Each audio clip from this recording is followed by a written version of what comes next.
এই সিস্টেমটা চলতে সৃষ্টিকর্তা বানিয়েছেন বহু পরিশ্রম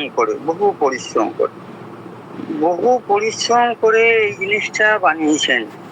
কি সুন্দর তার সৃষ্টি। হ্যাঁ, কিভাবে সে মানুষকে পৃথিবীতে মানুষের আনার জন্য এই যে ব্যাপারটা হয়, কিন্তু সেটা আজকে এত ডিস্টার্ব কেন, এত ব্যথা কেন? মন ভারাক্রান্ত যে কেন তার ফলিকুল থেকে ওভুলেশন হচ্ছে না। প্রত্যেকটা ওভুলেশনের সময় একটা শরীরের একটা গরম ভাব থাকে। হ্যাঁ, সেই গরম ভাব থেকে এক ওভুলেশন হয়। সেই ওভুলেশনটা হলো না কেন? ওভুলেশনটা কোথায় হচ্ছে? ওভারিতে হচ্ছে। কোন ওভারি? হয়তো রাইট ওভারি বা কোনো লেফট ওভারিতে, যে কোনো একটাতে হচ্ছে। হওয়া না হতে গিয়ে যে ডিমটা বেরোতে যাবে, সেই ডিমটা না বেরোতে গিয়ে ওইটা বেরোতে পারছে না। ওইটা না বেরিয়ে ওখানটা সেই জল টল নিয়ে সিস্ট হয়ে গেল, বেরোলো না। তাতে হবে না, মেন্স হবে না। সেই সৃষ্টিকর্তা যে সিস্টেমটা, এই ফিজিওলজি সিস্টেমটা তো বন্ধ হয়ে গেল, সে তো বেরোতে পারছে না, সিস্ট হয়ে গেল। সিস্ট মানে কি? সিস্ট হচ্ছে, আমি বলি ছোট ভাই। টিউমার হচ্ছে সলিড, সিস্টের মধ্যে অ্যাকুমুলেশন অফ ফ্লুইড। সিস্ট বলতে আমাদের সবচেয়ে বড় উদাহরণ হচ্ছে, আগে আমি যেতাম ওই 7 বরণের মধ্যে জল দিয়ে, ছোটবেলা আমরা খেলতাম। এখন সবচেয়ে বড় হচ্ছে এই ব্লাডার, আমাদের যে ইউরিনারি ব্লাডার, ওইটা ব্লাডার, তার মধ্যে জল, তাহলে এটা সিস্ট। এই জন্য আপনার পেচ্ছাপে জ্বালা টালা করার অ্যালোপ্যাথিক ডাক্তারবাবুরা মেডিকেল সায়েন্সে সিস্টাইটিস, ইউরাইটিস, ইউট্রালাইটিস,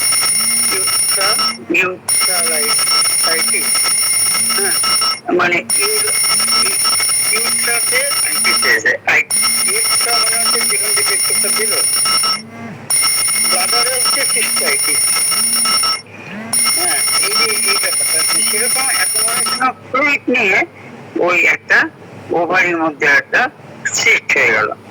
এই 1 মাস হয়ে গেল, 2 মাস হয়ে গেল, 3 মাস হয়ে গেল। ডাক্তার সাহেব, আমার মেয়ের কি হলো? আমি তো 3 মাস ধরে সেই যে দেখা দিয়েছো তো অল্প। এবার ডাক্তারবাবু, হোমিওপ্যাথি ডাক্তারবাবু তাদের জ্ঞান গণ্যে নিয়ে একটা ওষুধ দিল। আবার একটু বয়স্ক ডাক্তারবাবুর কাছে তার কনস্টিটিউশন দেখে, তার মেয়ের মানসিকতা দেখে, তার মেয়ের ফুড হ্যাবিট দেখে, তার মেয়ে বাইরের জিনিস ছাড়া খায় না, ফাস্ট ফুড, জাঙ্ক ফুড এই ছাড়া খায় না। মেয়ের স্বভাব মানে রাগ মেন্টালিটি দেখে, তারপরে আরেকটু বড় হলাম, আমরা তো রেপার্টারি শিখতে রেপার্টারি দেখে ওষুধ দিল, হলো। কিন্তু আবার 2 মাস পর থেকে আবার হয় না।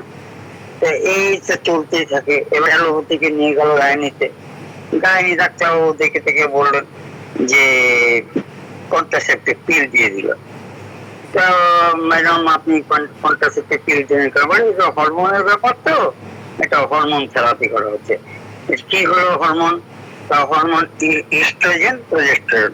তাহলে আমাদের ওভারিতে দুটো হরমোনের খেলা চলে, ইস্ট্রোজেন, প্রজেস্টেরন। কোথায়? গ্রাফিয়ান ফলিকলসে। তাকে আবার উদ্দীপ্ত করে কে? এফএসএস। এফএসএস মানে ফলিকুলার স্টিমুলেটিং হরমোন, ওই অ্যান্টেরিয়র পিটুইটারি থেকে। অ্যান্টেরিয়র পিটুইটারি হচ্ছে ব্র্যান্ড মাস্টার অফ অর্কেস্ট্রা। সেখান থেকে ও নির্দেশ পাঠিয়ে গ্রাফিয়ান ফলিকলকে, গ্রাফিয়ান ফলিকল আবার ইস্ট্রোজেন দিয়ে একটা ওভামটাকে উদ্দীপ্ত করে, মানে ওভাম থেকে বার করার জন্য শরীরে একটা উত্তেজনা, একটা উদ্দীপ্ততা দিয়ে চুক্তি করবে। মেয়ে তো আস্তে আস্তে মোটা হয়ে যাচ্ছে। তলপেটটা দেখেছেন? একটা কুম্ভের মতন, মানে কলসির মতন। মেয়ে কি করে, ও তো কোল্ড ড্রিঙ্কস খায়, ও তো কোল্ড ড্রিঙ্কস খায়। হ্যাঁ, কোল্ড ড্রিঙ্কস খায়। কোল্ড ড্রিঙ্কস কয়টা খাচ্ছে, 3-4টে গরমের মধ্যে, প্রচুর প্রচুর কোল্ড ড্রিঙ্কস এর মধ্যে প্রচুর চিনি চিনি। তো বেশি চিনি, বেশি চিনি কি করে, আমাদের চিনি যদি বেশি হয়ে যায়, ইনসুলিন ইনসুলিন রেজিস্টার হয়ে গেল। ইনসুলিন, এবার ফিজিওলজির কথা বলছি, ইনসুলিন রেজিস্ট্যান্ট হয়ে কি করলো, সেলের মধ্যে দিয়ে তো ইনসুলিন তো সে ইয়ে আর কি ক্যাটারিং বয়ের মতন, সে সেলের মধ্যে ঢুকাতে পারছে না, কারণ সেল আর নিচ্ছে না।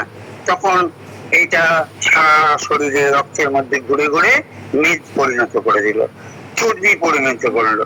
ঘাড়ে চর্বি, বগলে চর্বি, খাইয়ে চর্বি, তলপেটে চর্বি, পেলভিসে চর্বি, চর্বি হয়ে হয়ে হয়ে সেই ইনসুলিন রেজিস্ট্যান্ট হয়ে তার প্রভাব দিয়ে ওভারিতে গিয়ে পড়লো। তাহলে একটা ইনসুলিন রেজিস্ট্যান্ট একটা এর কারণ। তারপরে আর একটা কি কারণ, ফুড হ্যাবিট। কিসের ফুড হ্যাবিট?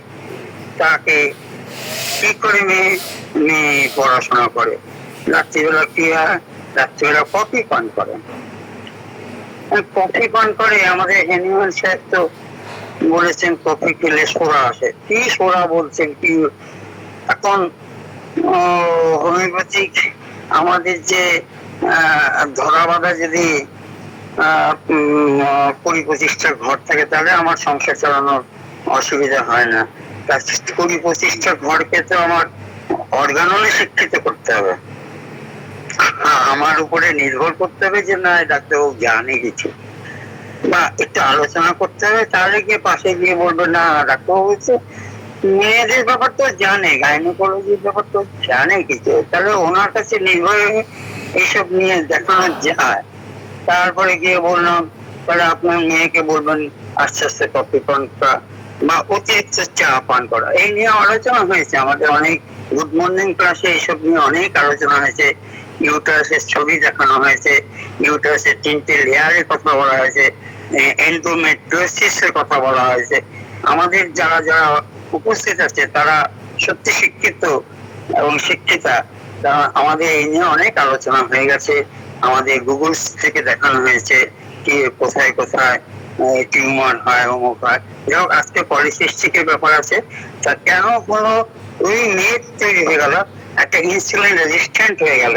তারপরে ইনসুলিন রেজিস্ট্যান্ট হয়ে গেল, একজন বললো, ডাক্তারবাবু বললো যে আপনার মেয়েকে A1 HbA1c করতে। HbA1c মানে হচ্ছে একটা সূচক আছে, 6-এর নিচে থাকতে হবে। সেই সূচকের যদি বেশি হয়ে যায়, তাহলে ইনসুলিন মানে কতটা রক্তের মধ্যে ওটা ঘুরছে, মানে গ্লুকোজ লেভেলটা কতটা হয়ে গেছে, তার জন্য অ্যালোপ্যাথিক ডাক্তারবাবুরা ওদের ওষুধ দিয়ে দিল। কিন্তু আমাদের তো জ্ঞান রাখতে হবে, আমাদের ওষুধও আছে, সিজিজাম, জাম্বলিনাম,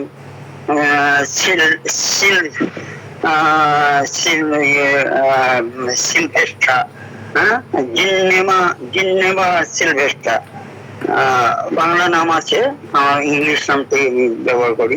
তারপরে আছে বিভিন্ন রকম সিমটম অনুযায়ী, কৃপণতা দেখে, অমুক দেখে, পেচ্ছাপের ধরন দেখে লাইকোপোডিয়াম, বা বিভিন্ন রকম ওষুধ আছে আমাদের।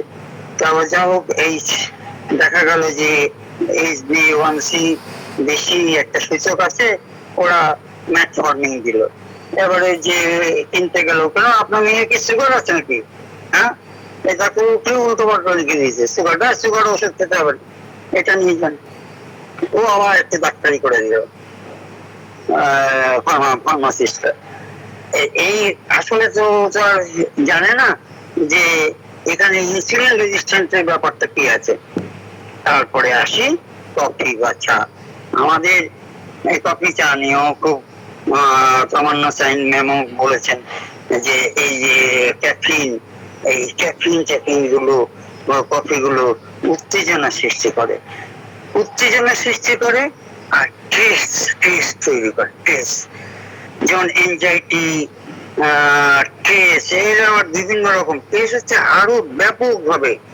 মেয়েকে টেকিকার্ডিয়া, এসব দেখলাম, দেখলাম কত পার্স রেট 130 পর্যন্ত আমি দেখেছি।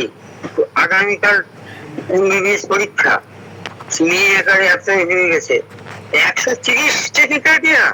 তুমি একটা ইসিজি যে গ্রাফ গুলো খুব নিকটে নিকটে, মানে বেরিঘাটের গ্রাফ গুলো অনেক দূরে দূরে, বুঝলেন? ওই উপরে পি কিউ আর এসছে, পি কিউ কিউটা যে উপরে উঠছে, তারপর আটটা নামছে, ওইগুলো অনেক দূরে দূরে হচ্ছে বেরিঘাটিয়া। আর ঘন ঘন হচ্ছে টেকিকার্ডিয়া। এই টেকিকার্ডিয়া এত কিসের স্ট্রেস? এই স্ট্রেস, এই টেস্ট থেকে হচ্ছে আমাদের এই যে চা কফি, আগের দিনে মা জননীরা, আমাদের মা ঠাকুমারা চা খেতেই নেন না, ইংরেজরা তখন চায়ের ব্যবস্থাই করেনি। হ্যাঁ, যে এই চা কিন্তু চীন দেশ থেকে এসছে আমাদের দেশে। চায়ের মধ্যে যে ক্যাফিন, তারপরে অনেকক্ষণ ফুটিয়ে ফুটিয়ে হলে পরে হয় টেনিক অ্যাসিড। আগে ইংরেজরা কিন্তু র চা খাওয়াতো, মানে লিকার চা, দুধ চা মদ খাইয়ে, হ্যাঁ, চিনিও দিত কম।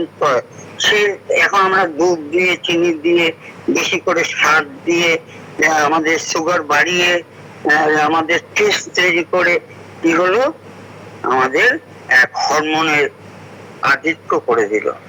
কি হরমোন? আমাদের প্রত্যেকের শরীরে, এই মেয়েদের শরীরেও কিছু পরিমাণে অ্যান্ড্রোজেন থাকে।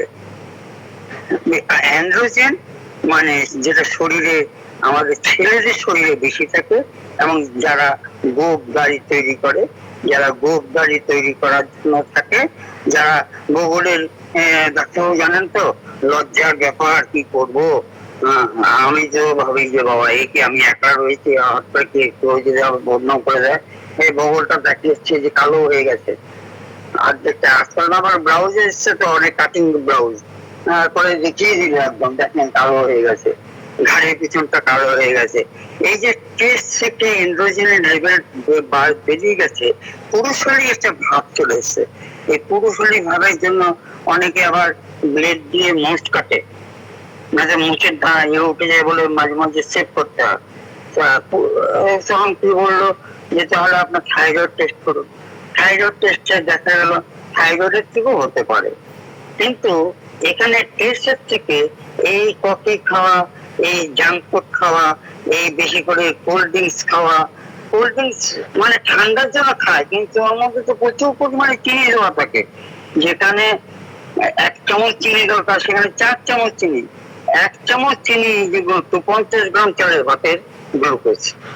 এটা বলেছিলেন বি সাজুকা, এন্ডোক্রাইনোলজিস্ট, আমাদের প্রথম পিজির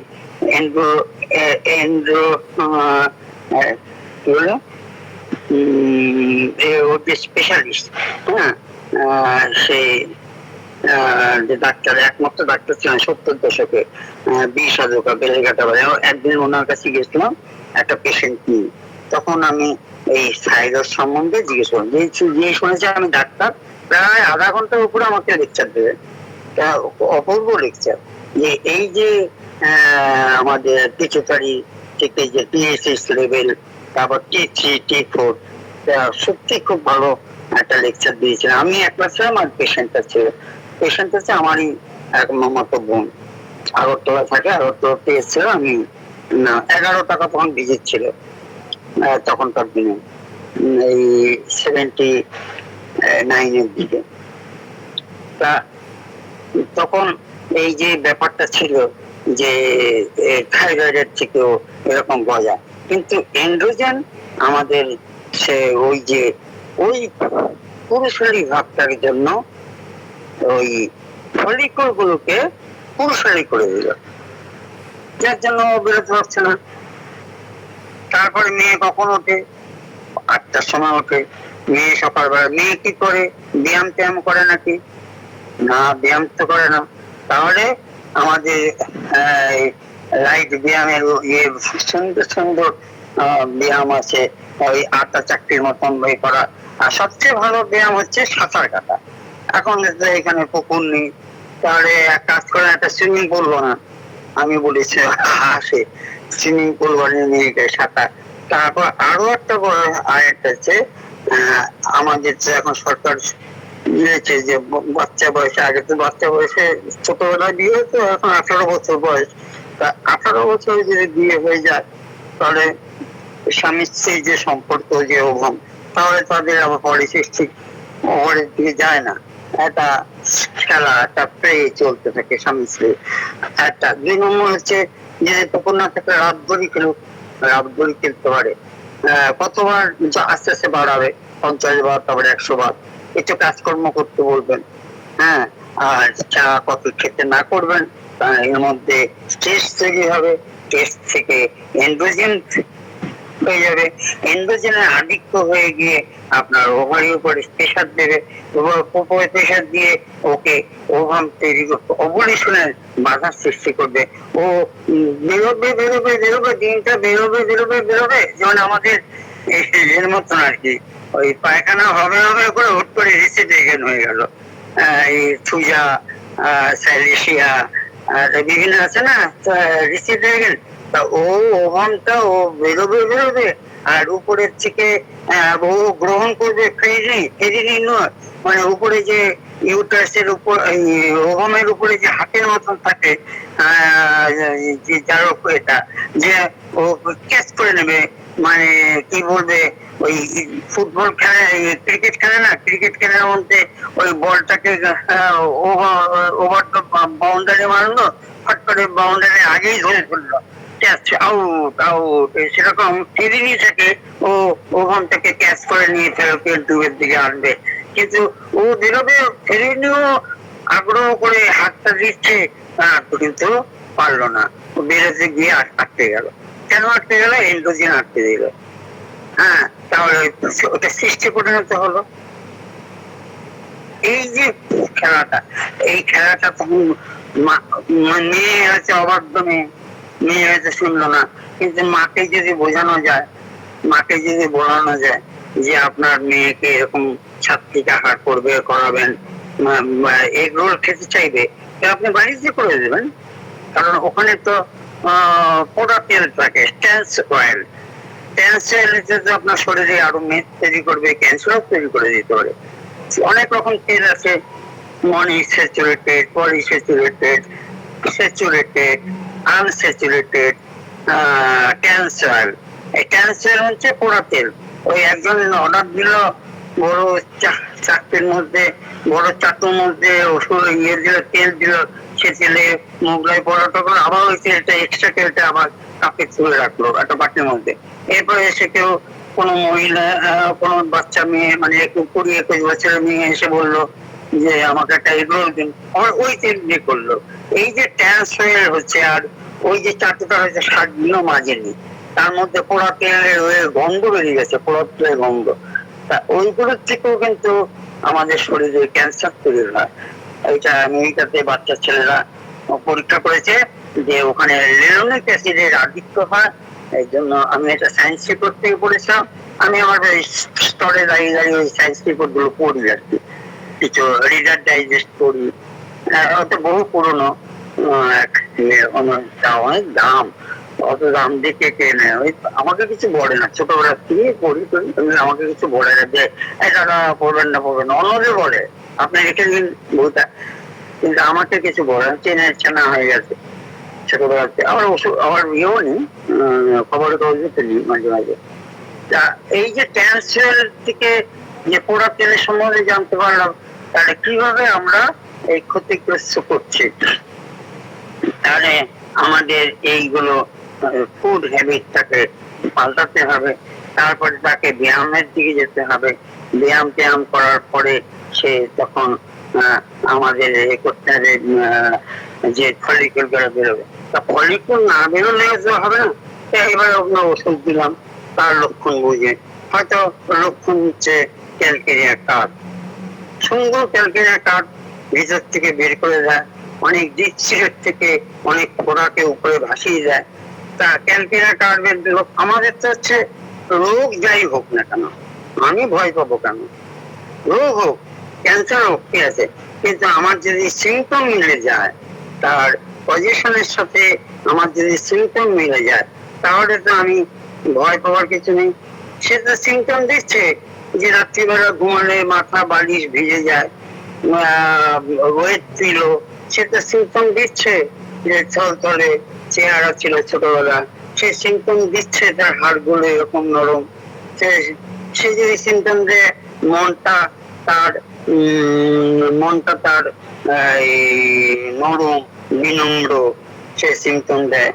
তারপরে আমাদের বিভিন্ন ডাক্তারবাবুরা ওষুধ সিলেকশন করা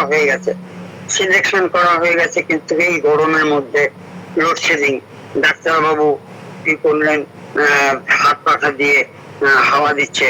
হঠাৎ এক পেশেন্ট বলে, ডাক্তারবাবু দেন দেন দেন, হাত পাখাটা নিয়ে গিয়ে ডাক্তারবাবুকে হাওয়া দিচ্ছে।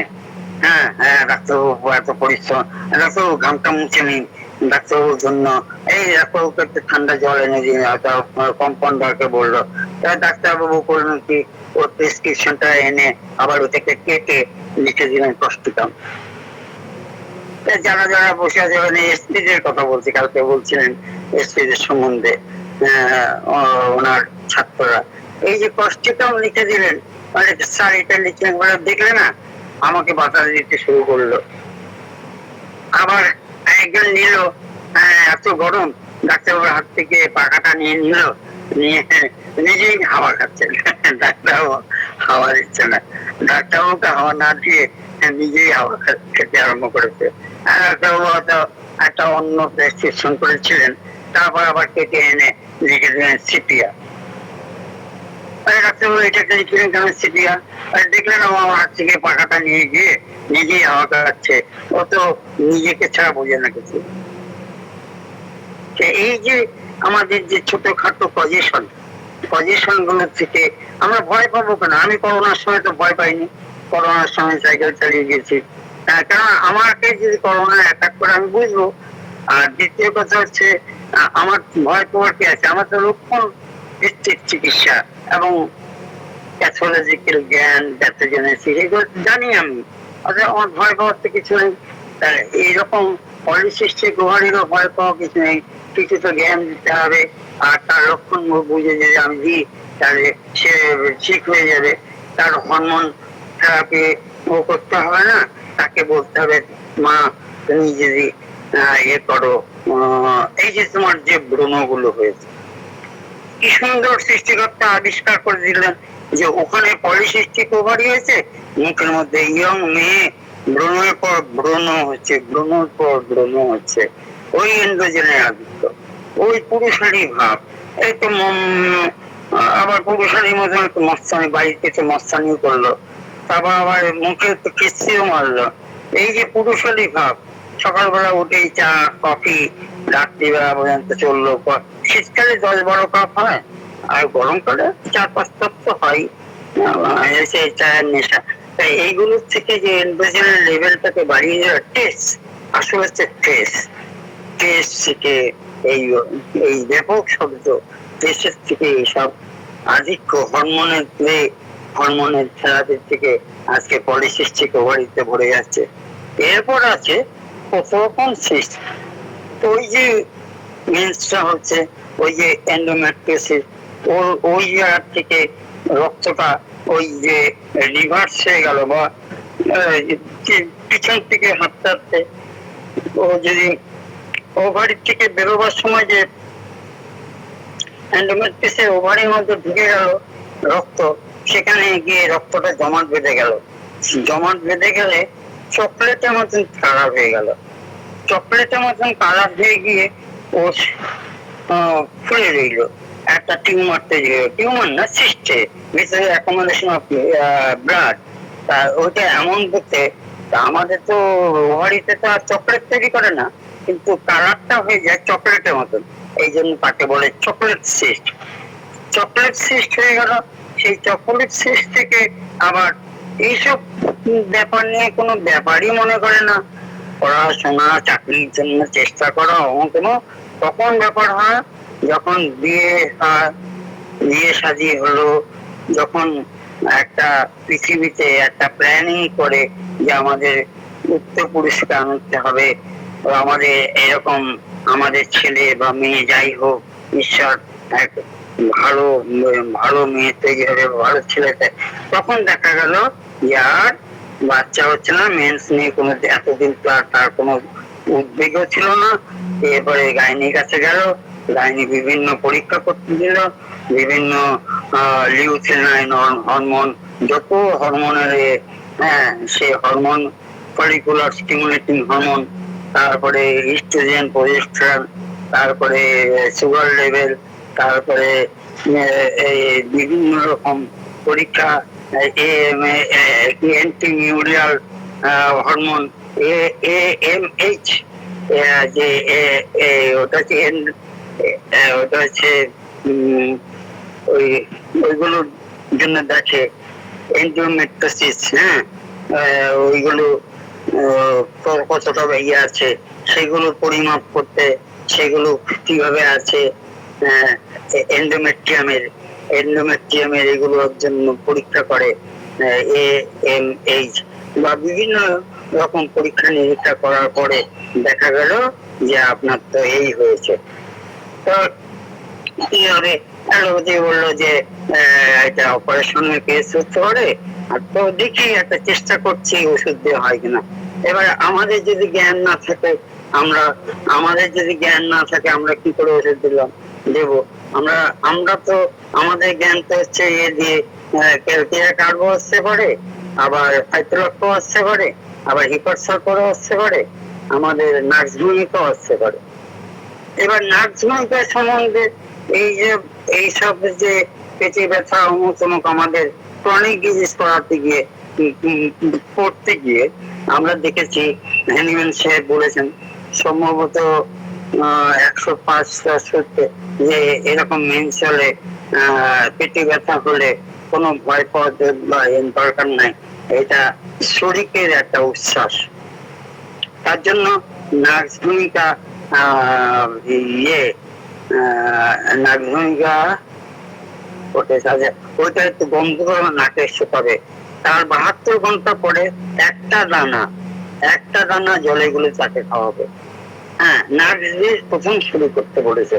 কিন্তু আমরা ওই ক্রনিক ডিজিজ আমি যদি না পড়তাম, তাহলে আমি প্রথমে পালসিটিকা দিয়ে দিতাম। যাও কোনে ওষুধ কিভাবে সিলেকশন করে লিখে দিয়েছেন। তারপরে আমরা বেলাইটা কার্ডের কথা চিন্তা করতে পারি। বেলাইটা কার্ড যখন, যে বেলাইটা কার্ড মধ্যে সবকিছু আছে, হয়তো বাজারে গেল এমন বোকার ভাব করলো, হিসাব না করে তরকারি ওরা বা মাছ ওলাতে বেশি টাকা দিয়ে চলে এসছে, বা হয়তো কোন রকম ভুল করে এসছে। এই ভ্যারাইটা কার্ভের কথা চিন্তা করতে পারি, ফলিকুলার স্টিমুলেটিং হরমোনের জন্য যেই সিমটম মিলবে সেটা আমরা করবো, এবং তার সাথে আস্তে আস্তে বলবো যে আপনি কিন্তু ফলো আপ করবেন। যে আমি আজকে দিলাম, কালকে হলো না বলে কালকে আরেক ডাক্তারের কাছে যাবেন, সেই ডাক্তার আপনাকে হরমোন থেরাপি করে দিল, সে সাময়িক ভাবে, কিন্তু আর আমার কাছে হলে আপনি ফুল ট্রিটমেন্ট করবেন। আমি আলট্রাসোনোগ্রাফি বা যেসব টেস্টের কথা বলবো সেই সব টেস্ট গুলো আপনি করাবেন, এবং আমি ভালো পরামর্শ দেবো আপনাকে। আপনার মেয়েকে বলবেন সকাল সকাল উঠতে, টিভি এই ফোন যাতে বেশি না ঘাটে, বেশি টেস্ট না করে, পড়াশোনা ঠিক মতন করবে, তাহলে আর পরীক্ষার সময় টেস্টিং হবে না। পরীক্ষা ছাড়া প্রতিদিন যদি 1 ঘন্টা করে ভালো করে পড়ে, তাহলে চিন্তা কিসের?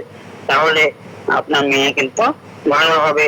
ও আস্তে আস্তে দেখা গেল ব্রণগুলো চলে গেল, আস্তে আস্তে দেখা গেল তার যে বিভিন্ন জায়গায় হেয়ার ফলিকল হচ্ছে, হেয়ার গ্রো করছে, সেগুলো গ্রোটা কমে গেল। সেটা আস্তে আস্তে মুখটা সুন্দর হয়ে আসলো। হাতের নখগুলো এবড়ো ছিল, হাতের নখ পরিষ্কার হচ্ছে, ধীরে ধীরে পায়ের নখগুলো হচ্ছে।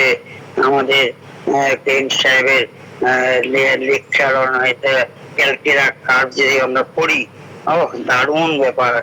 বলছে একটা মেয়েকে, আমি তো বলে দিই, একটা মেয়েকে সুন্দর করার জন্য আমাদের ওষুধ আছে। কালকে গতকাল আমি বলেছিলাম যে ক্যালেন্ডুলার কথা, সে ছবি তুলে রেখেছে আমার ওই সল্টলেকের মুনমুন যে অ্যাসিস্ট্যান্ট, বলি ভদ্রমহিলা এত সুন্দর হয়ে গেল, 60 বছরের বয়স, মুখ টুক একেবারে বুড়ির মুখ, রিঙ্কেল হয়ে গেছে মুখে, এইগুলো চোখের পাশে, সে ওইটা মারতে গিয়ে দারুণ সুন্দর একদম, গায়ের রং কি গোলাপি হয়ে গেছে ওষুধে। এই যে ব্যাপারগুলো আমাদের হোমিওপ্যাথিক দেখাতে পারে, সেই জন্য এই পলিসিস্টিক ওভারি, আরো অনেক কথা আছে, অনেক কথা, আমার তো অল্প জ্ঞান। হ্যাঁ, এই সমুদ্র এত সুন্দর ফিজিওলজি ব্যাপার আছে, এত সুন্দর প্যাথোলজির ব্যাপার আছে, এত সুন্দর গাইনির কথা আছে, এত সুন্দর এটা নিয়ে বিভিন্ন রকম ইয়ে আছে। তারপরে এই যে বাচ্চা, এই জন্য বাচ্চা মেয়েদের মানে ঠিক ঠিক বয়সে যদি বিয়ে শাদী না করে, মেয়েরা তো এখন বলে না আমি বাবার পড়াশোনা করব, চাকরি করব, করতে করতে 26 বছর হয়ে গেল, তারপর না আমি প্রতিষ্ঠিত হই, আমার টাকা দিয়ে আমি বিয়ে করবো, 32 বছর হয়ে গেল, তা 32 বছর হয়ে গেল, তাকে আমাদের আলোচনা হয়েছে নিয়ে, যাও তবু আমার মধ্যে আমি যতটুকু জানি বলছি। তা আগে ছেলেগুলো, আগে যখন বিয়ের সম্বন্ধে ছিল 26 বছরে, তখন ব্যাংকের অফিসার এসছে তাকে বিয়ে করার জন্য, কিন্তু যখন 32 বছর হয়ে গেল, তখন 55 বছরের যারা বিয়েতে করেনি বা 10 বড়, সেখানে এসছে।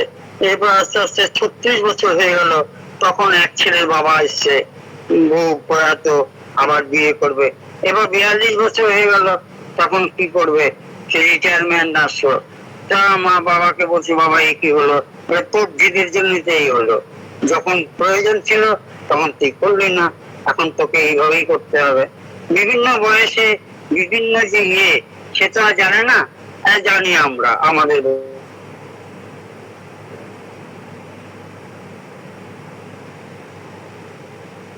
বেশি জ্ঞান দিতে এসো না, তুমি জানো আজকে সমাজ কিভাবে চলছে, তখন চুপ করে থাকতে হয়, অপমানিত হতে হয়, ইনসাল্ট হয়ে কে কে কতদিন বাঁচতে পারে। কিছু বললামই না, আস্তে আস্তে মুখ স্থবির হয়ে গিয়ে আমরা আমাদের জয় হ্যানিম্যান করে এদিকেই আত্মত্যাগ করে দিল পরিষেবা দিয়ে। তাহলে এই যে ব্যাপারগুলো না শুনলে পরে জিদ করলে তার ভুক্তভোগী হলো, কে ভুক্তভোগী হলো, ভিতরের সিস্টেমও ভুক্তভোগী হয়ে গেল, ভিতরের সিস্টেমও পাল্টে গেল, পলিসিস্টিক ওভারি, তারপরে চকোলেট সিস্ট, অমুক তমুক, এই করতে করে নিজেকে আস্তে আস্তে সিটিয়া তৈরি করে ফেললো। হ্যাঁ, নিজেকে আস্তে আস্তে বিভিন্ন রকম খিটখিটে ভাব চলে আসলো, নিজেকে আস্তে আস্তে এমন হলো যে তারপরে বাবা মার অমতে আচ্ছা বিয়ে করলো, এমন জিনিস, বাবা মা এত ভালোবাসা, সেই ভালোবাসার থেকে সে বঞ্চিত হলো।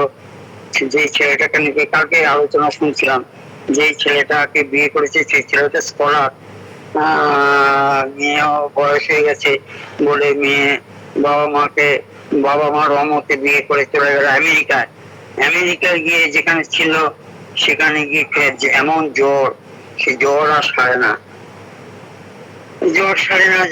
না। তারপরে কি করলো, ওখানে ওষুধ দিল, ওখানকার ওষুধ খেয়েও জ্বর সারছে না। তখন ইন্ডিয়াতে ফোন করার পরে এসপিদের কাছে, তার ব্যাপারটা কি হলো, সে বললো, সব শুনে শুনে বললো, তো ওকে ইগনিশিয়াতে জ্বর সে কমে গেল। এবারে ছাত্ররা বলে, স্যার আপনি ইগনিশিয়ার কথা কেন বললেন? স্যার বলেন, বুঝিস না, আগে বাবার পেয়ারে আদরের রাজকন্যা ছিল, সে বাবার অমতে মায়ের অমতে চলে গেল, কিছু জিজ্ঞেস করলো না। তারপরে যে ছেলেটাকে তাদের সাথে বনিবনা হয় না, সেই সব ছেলেকে করেছে, যার সাথে ফ্যামিলিগত ভাবে মিলিত হয় না। যা হোক, এখন সে বাবার স্নেহ পাচ্ছে না, সবসময় মনের মধ্যে ভাবছে যে কি করে কি হলো। তার থেকে যে মেন্টাল থেকে যে জ্বর, সে 103 জ্বর সেই ইংলিশে কমে গেল, 99 আস্তে আস্তে ঠিক হয়ে গেল। তাহলে দেখেন পজিশন কোথা থেকে কোথায় চলে গেল। আমরা যদি এই পজিশন গুলোকে আটকাতে পারি, আমরা যদি পজিশনের ভাবে ওষুধ দিতে পারি, তাহলে পলিসিস্টিক ওভারি থেকে মুক্তি হবে, মাসে মাসে মাসিক হবে, এবং তাড়াতাড়ি তাকে বলে মা তুমি আর জিত করো না, তাড়াতাড়ি বিয়েটা করে ফেলো অন্তত। তোমার পড়াশোনা আটকাবে না, তুমি সেইভাবে পড়াশোনা করবে, কিন্তু ভবিষ্যৎ প্রজন্মকে সামনে আনিয়ে রাখো। তাহলে এই যে সিস্টেমটা থেকে এই যে আমাদের যে ভিতরে যে ঘড়ির কাঁটা যে আছে, সেই ঘড়ির কাঁটাটা আমরা কি করি, নষ্ট করে দিই। ঘড়ি হয়তো ভাবে যে আমি 10টার সময় ঘুমাবো বা 11টার সময় ঘুমাবো, দেখা গেল আমি 1টা 1:30 2টো পর্যন্ত এত সুন্দর একটা বই হচ্ছে বা অমুক হচ্ছে করে করে ঘড়ির কাঁটা।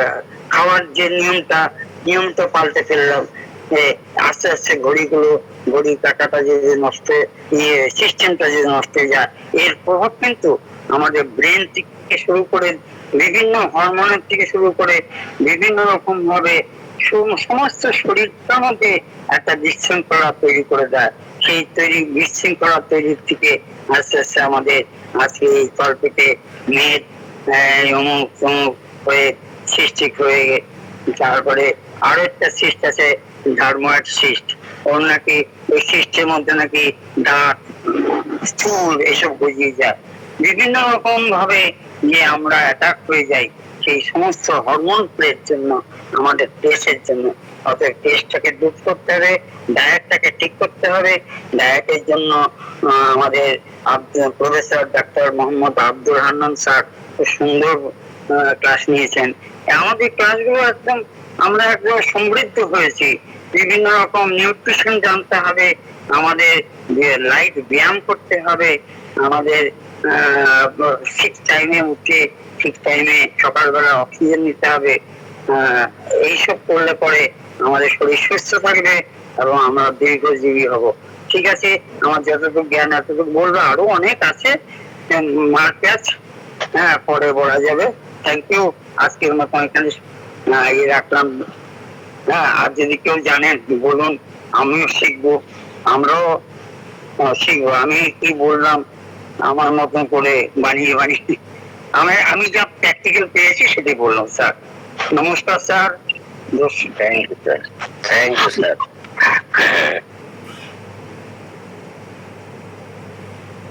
জি আব্দুল হান্নান স্যার। জি স্যার, বলেন স্যার।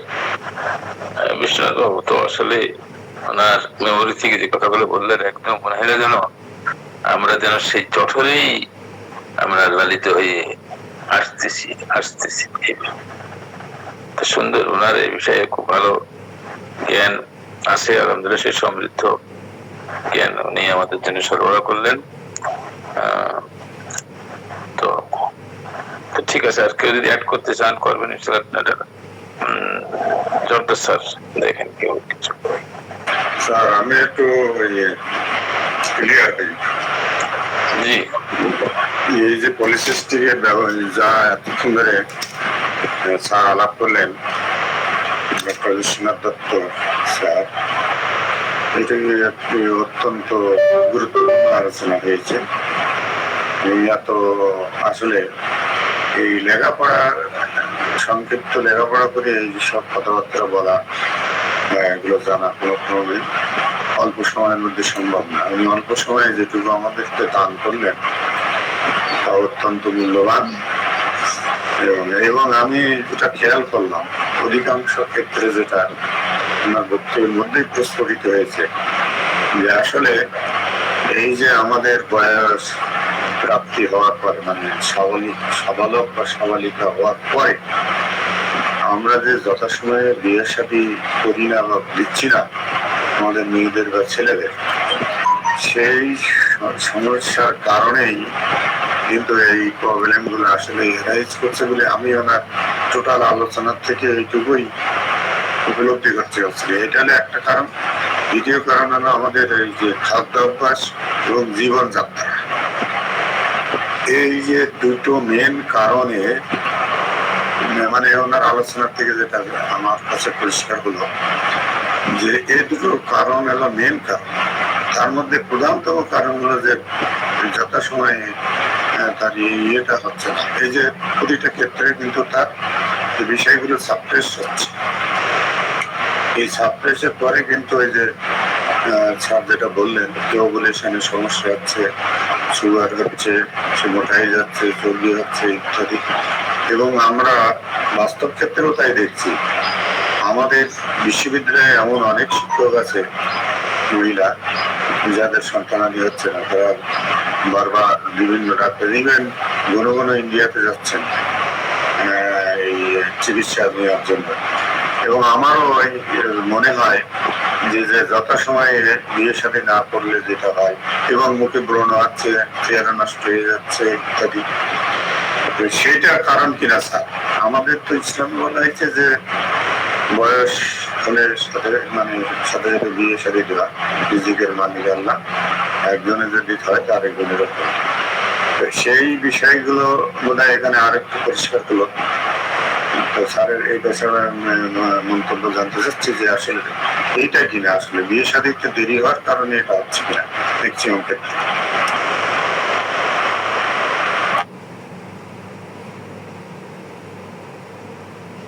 স্যার, যাদের অল্প বয়সে বিয়ে হয়েছে তাদের কিন্তু পলিসিস্টিক ওভারি হয়নি। এইটি তো স্যার মেয়ের মা বাপের বোঝানো যায় না স্যার। স্যার মেয়েকেও বোঝানো যায়, ওকে আমি জ্ঞান দিয়ে দিই, জ্ঞানের জন্য বিয়ে করে।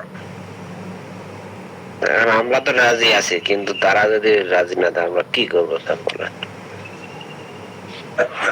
এটাই স্যার ঠিকই বলেছেন। আমি ওইটাই বলতে চাচ্ছিলাম যে আসলে অল্প বয়সে যাদের বিয়ে হচ্ছে তাদের কিন্তু সিস্ট হচ্ছে না, তাদের টিউমার হচ্ছে না, তাদের কিছু হচ্ছে না।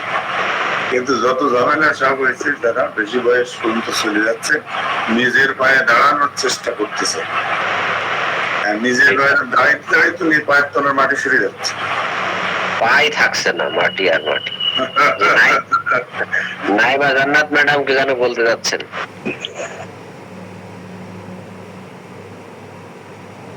নাইবা জান্নাত। আসসালামু আলাইকুম স্যার। ওয়ালাইকুম আসসালাম। স্যার, বিশ্বনাথ স্যার যেভাবে বাস্তব ক্ষেত্রে প্রয়োগ বুঝিয়েছেন, আসলে স্যার একদম স্মৃতিপটে গেঁথে গেছে। ধন্যবাদ স্যার।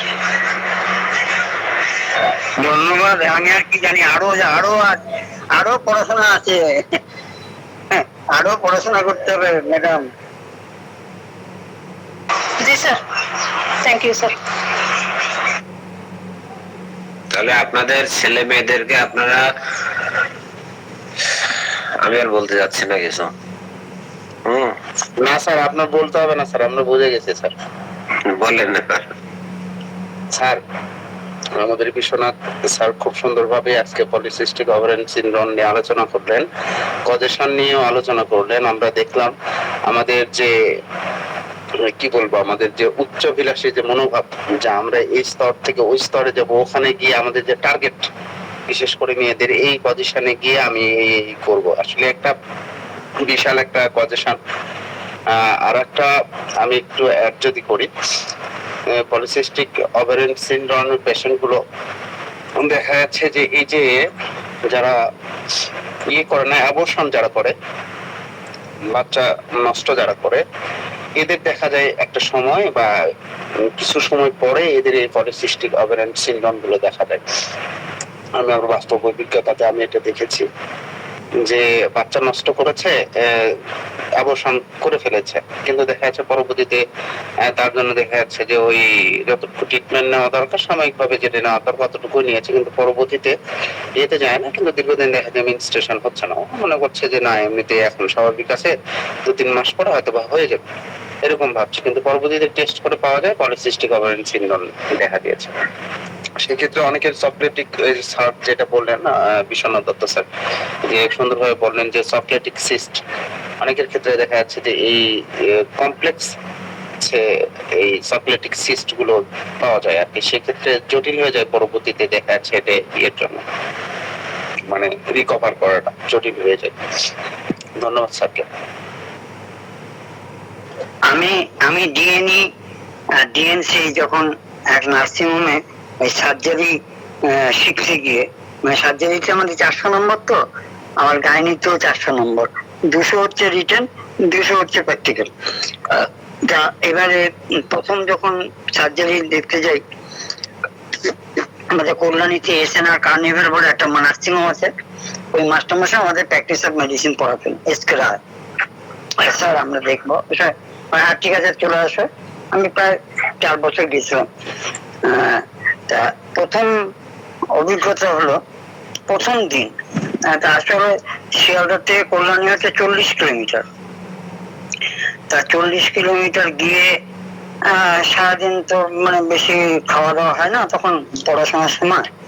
তা বেশ খেতে খেতে ছিল, যা চা বিস্কুট বা বিভিন্ন রকম খেয়েছি, হয়তো একটা মৌসুমি লেবু রস খেয়েছি, একটা মৌসুমি লেবু খেয়েছি, পেটে খেতেই ছিল। তা আমি টেস্ট করে ঢুকলাম। ঢুকে আমি প্রথম যেদিন ঢুকতে গেল, তা সেটা ছিল প্রথমে ডিএনএ ব্যাপার, মানে বাচ্চা নষ্ট করবে। ডিএনএ মানে ডাইলেটেড অ্যান্ড ডিএনই, হ্যাঁ অ্যান্ড ই মানে ডাইলেটেড অ্যান্ড ইভাকুয়েশন, আর ডাইলেটেড অ্যান্ড কিউর মানে চিচিয়া না, কিউরেট বলে, ডিএনসি বা ডিএনই। তা দেখা গেল যে ওইটা শিখতে হবে। তা আমি তো প্রথম জানি না যে খুব রক্তপাত হয়, অমুক হয়। তা মনে করেন একটা 7 লিটারের একটা বালতি, বেশ একটু বড় বালতি, আর একটা মানে ওয়াল ক্লথ দিল, মহিলাকে নিয়ে 2 পাট তুলে দিল, 2 পাট তুলে দিয়ে অপারেশন করবে। আর যে অপারেশন করবে ডিএনএ করবে সে হচ্ছে লন্ডন ফেরত, এফআরসিজিও, হ্যাঁ fellow royal civil college of gynaecology, FRCOG. তা শুরু করলো। তা যেই ওই আস্তে করে এটা দিল, কনসেপ্টটা দিয়ে আস্তে করে এটা সরিয়ে দিল। ওই জুতো যে করে না, জুতো যারা নিচে জুতো পরে ওই যে পায়ের উপর পা দেয় এরকম একটা থাকে না, সেইটা ওইটাকে সোজা করে নিয়ে ভেজানের মধ্যে দিয়ে ওখান দিয়ে ঢুকিয়ে আস্তে করে এটাকে ঘুরিয়ে দিল। তাহলে ওইটা ত্রিভুজের মতন হয়ে গেল। তারপরে এটা কি বলে ইউটারাসের সার্ভিসটা বেরিয়ে আসলো, একদম চোখের সামনে চলে আসলো। এবার সার্ভিসটাকে ডাইলেট করে, এরকম করে স্টিলের থাকে, সব ডিসের ইনফেক্টেড করা আছে, ওগুলো অ্যালকোহল দিয়ে আগুন ধরিয়ে দিয়ে, মানে ইনফেকশন নাশ করে না, 1 নম্বর 2 নম্বর এরকম ঢোকাতে ওই অসটাকে আস্তে আস্তে বড় করে। হ্যাঁ 8 নম্বর 9 নম্বর 10 নম্বর 11 নম্বর 12 নম্বর এরকম করে বড় করে ডাইলেট করে আস্তে আস্তে ডাইলেট করে। আর ওই একটা ইঞ্জেকশন দিয়ে নেয় যাতে অবশ থাকে, যাতে পেশেন্ট না বুঝতে পারে। এরপর যখন ওই দিয়ে ওভারি থেকে ওই প্রোডাক্টটাকে বার করলো, আর গল করে রক্তের সুর পাট আরম্ভ করলো। আর দেখি কি বালতিটা ভরে যাচ্ছে, আর আমার কানের কাছে একটা শব্দ হলো কুম করে, এবং চারদিকে আমি দেখলাম কি অন্ধর মতন কুয়াশা হয়ে গেল। হ্যাঁ সঙ্গে সঙ্গে 2 দিকে 2জন নার্স ধরলো, আমি শুনতে পেলাম এবার সে যে বলছেন এই স্যারের ইয়ে হচ্ছে, মাথা ঘুরছে, বড়। আমি তো একটু দরজার কাছে ছিলাম। এরপর ওরা নিয়ে আমাকে মেশিনের কাছে নিল, আমার শক্তি নেই মেশিনের কলটা খোলা। ওরা মুখে চোখে জল দিয়ে বার করে দিয়ে আমাকে ওদের বেডের মধ্যে শুয়ে দিয়ে ফুল স্পিডে ফ্যান চালিয়ে দিল, আর 1 গ্লাস দুধ নিয়ে আসলো। খাবার বলে, আপনি স্যার এখানে শুয়ে থাকেন, আপনার যেতে হবে না। তা ওরা আমাকে খুব সেবা করলো, মানে 1 গ্লাস দুধ খাইয়ে বলে আপনি শুয়ে থাকেন। এবারে স্যার ইসকেরায় বলছে তুমি কি না খেয়ে এসছো? মানে কেন? এবার তুমি ওই কল্যাণীর মাঝখানে একটা গোল আছে, ওখানে একটা হোটেল আছে, তুমি আগে হোটেল থেকে ভাত খাবে, ভাত খেয়ে এসে তারপর ঢুকবে। তা তখনকার দিনে বেগুন এইসব বেশি কথা বলছি, আলু ভাজা ভেন্ডি ভাজা মাছ টাছ নিয়ে 8 টাকা বিল হচ্ছে, 8 টাকা তখনকার দিনে। তা খেয়ে এবার স্যার আবার 2টো রসগোল্লা খাওয়াতো, ওনাকে তারপরে গিয়ে ঢুকতাম। তারপরে আর হয়নি। প্রথম দিন যে রক্তপাত, তাহলে একটা ডিএনসি থেকে কিভাবে রক্তপাত হয়, সেই তারপরে এরপরে আবার সেই রক্তপাতের পরে আবার ওরা শুয়ে থেকে আবার বাড়ি ফিরে যায়, কতটা শক্তির দরকার। হ্যাঁ, কেন এরকম করতেছে? সে সোসিওলজিতে এমএ করছে, তার বন্ধুর দ্বারা হয়ে গেছে, এখানে এসে ইয়ে করেছে, হ্যাঁ, নষ্ট করে দিল, কেউ জানতে পারলো না, আমরা জানলাম। আমরা তো আর বলবো না। আচ্ছা, এই যে ব্যাপারটা, এই বিয়ের আগে এটা করলো, যে শোনো, তা কি হয় ব্যাপারটা? আপনি একটা খাট কিনলেন, চন্দন পালঙ্কে শুয়ে একা একা কি সন্ধ্যার যে গানটা, সেই খাটে আপনি কি বললেন কি, যে এন্ডোমেট্রিয়ামটা, যে এন্ডোমেট্রিয়াম দেখবেন লেখা থাকে 3 mm থাকে, এন্ডোমেট্রিয়ামটা পুরো চেষে তুলে দিলেন, ওই খাটের মধ্যে আর জীবনে কোনোদিন বিস্তৃত করতে পারবেন না, তাহলে বাচ্চা ওই জন্য আসে না। Thank you. তারপর তো আরো অনেক কারণ আছে, এই একটা কারণ যোগ করলাম। Thank you. জি স্যার, জি স্যার, জি স্যার। ও যে কি হারালো কিন্তু পরে বুঝতে পারলো, পরে বুঝতে পারবে স্যার। আর এরপর ফলো করেছি, ফলো আপ করে রেখেছি, আর বাচ্চা হয়নি। হবে না তো। কারণ এন্ডোমেট্রিয়ামটাই তো চেঁচে নিল। জি, জি, জি। বেডটাই নষ্ট হয়ে গেল, বেডটাই নষ্ট হয়ে গেল। Thank you. ওয়াল থিকনেস কমে গেল। হ্যাঁ, ঠিক আছে, আর হতো না। এরপরে আমার ফলো আপ ছিল, আমার সাথে যোগাযোগ ছিল, আমি দেখলাম আর ওসব কথা বলিনি, ওকে আর জ্ঞান দিলাম না, মনের কথা। এই যে বিভিন্ন সময় যেসব বাচ্চা, এরপর থেকে আমি কোনো বাচ্চা নষ্ট করতে দিইনি। ঈশ্বরের কাছে, আল্লাহর কাছে আমি যেন অপরাধী না হই, ওইসব কেস দেখতাম, আমি বলতাম, দেখুন, ঈশ্বর যখন দিয়েছেন, আল্লাহ যখন দিয়েছেন, আপনাকে ডাকুন, আপনার সমস্ত সমস্যা সমাধান হয়ে যাবে। সেই ছেলে আমাকে বলল, ওই যে বিশ্বনাথ, ও বিশ্বনাথ।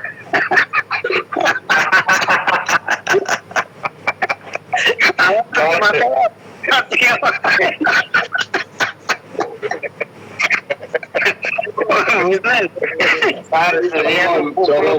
এরকম একটা আমাদের সবার করা উচিত, মানে বিশেষ করে আমাদের এটা সবার করা উচিত। বিশেষ করে এই যে আমরা আমাদের কাছে অনেক পেশেন্ট আছে, আমার কাছে আমি তখন নয়া ডাক্তার আর কি, এক মহিলা ট্রিটমেন্ট করি, অ্যানাদার সিমটম গুলোতে বেবি আছে, কিন্তু বেবি থাকা সত্ত্বেও মাম্মি আর কি, বেবি দুধ খাচ্ছে, এমন অবস্থায় সে আবার প্রেগনেন্ট হয়েছে। হবার ফলে পেশেন্টের সমস্যা যেটা ছিল সেটাও বলি আর কি, পেশেন্টের হচ্ছে স্তন দিয়ে দুধ মানে ইয়েটা গড়িয়ে পড়ছিল আর কি, এমন অবস্থা আমার কাছে আসে। আমি সাইন সিমটম দেখে সবকিছু মিলে ক্যালকেরিয়া কার্ড প্রেসক্রাইব করি, তো সেটা খেয়ে ভালো হয়ে যায়। তো ভালো হয়ে যাওয়ার পরবর্তীতে উনি আবার আমার কাছে আসেন, যে কি হয়েছে ডাক্তার, সেদিন মুখটা খুব মলিন। ডাক্তার ভাই, আমার তো খুব সমস্যা হয়ে গেছে। কি হয়েছে? আমার তো প্রেগন্যান্সি পজিটিভ আসছে, এখন আমি কি করতে পারি? আমি বললাম, আলহামদুলিল্লাহ, কি করবেন? শুকরিয়া করেন আল্লাহর কাছে, 2 রাকাত নফল নামাজ পড়ে আল্লাহর কাছে দোয়া করেন, যে অনেকে পাচ্ছে না, আপনার একটা থাকা সত্ত্বে আপনি দ্রুত আরেকটা পেয়ে গেলেন। তখন বলছে, না স্যার, আমি তো এটা রাখতে চাচ্ছি না, আপনি যদি আমাকে ওষুধ দিয়ে যদি এটা করতেন তাহলে আমি খুব উপকৃত হতাম। তখন আমি বললাম যে সরি, আমার ওস্তাদ কখনোই এটা করতে নিষেধ করেছেন, এটা আমার দ্বারা সম্ভব না।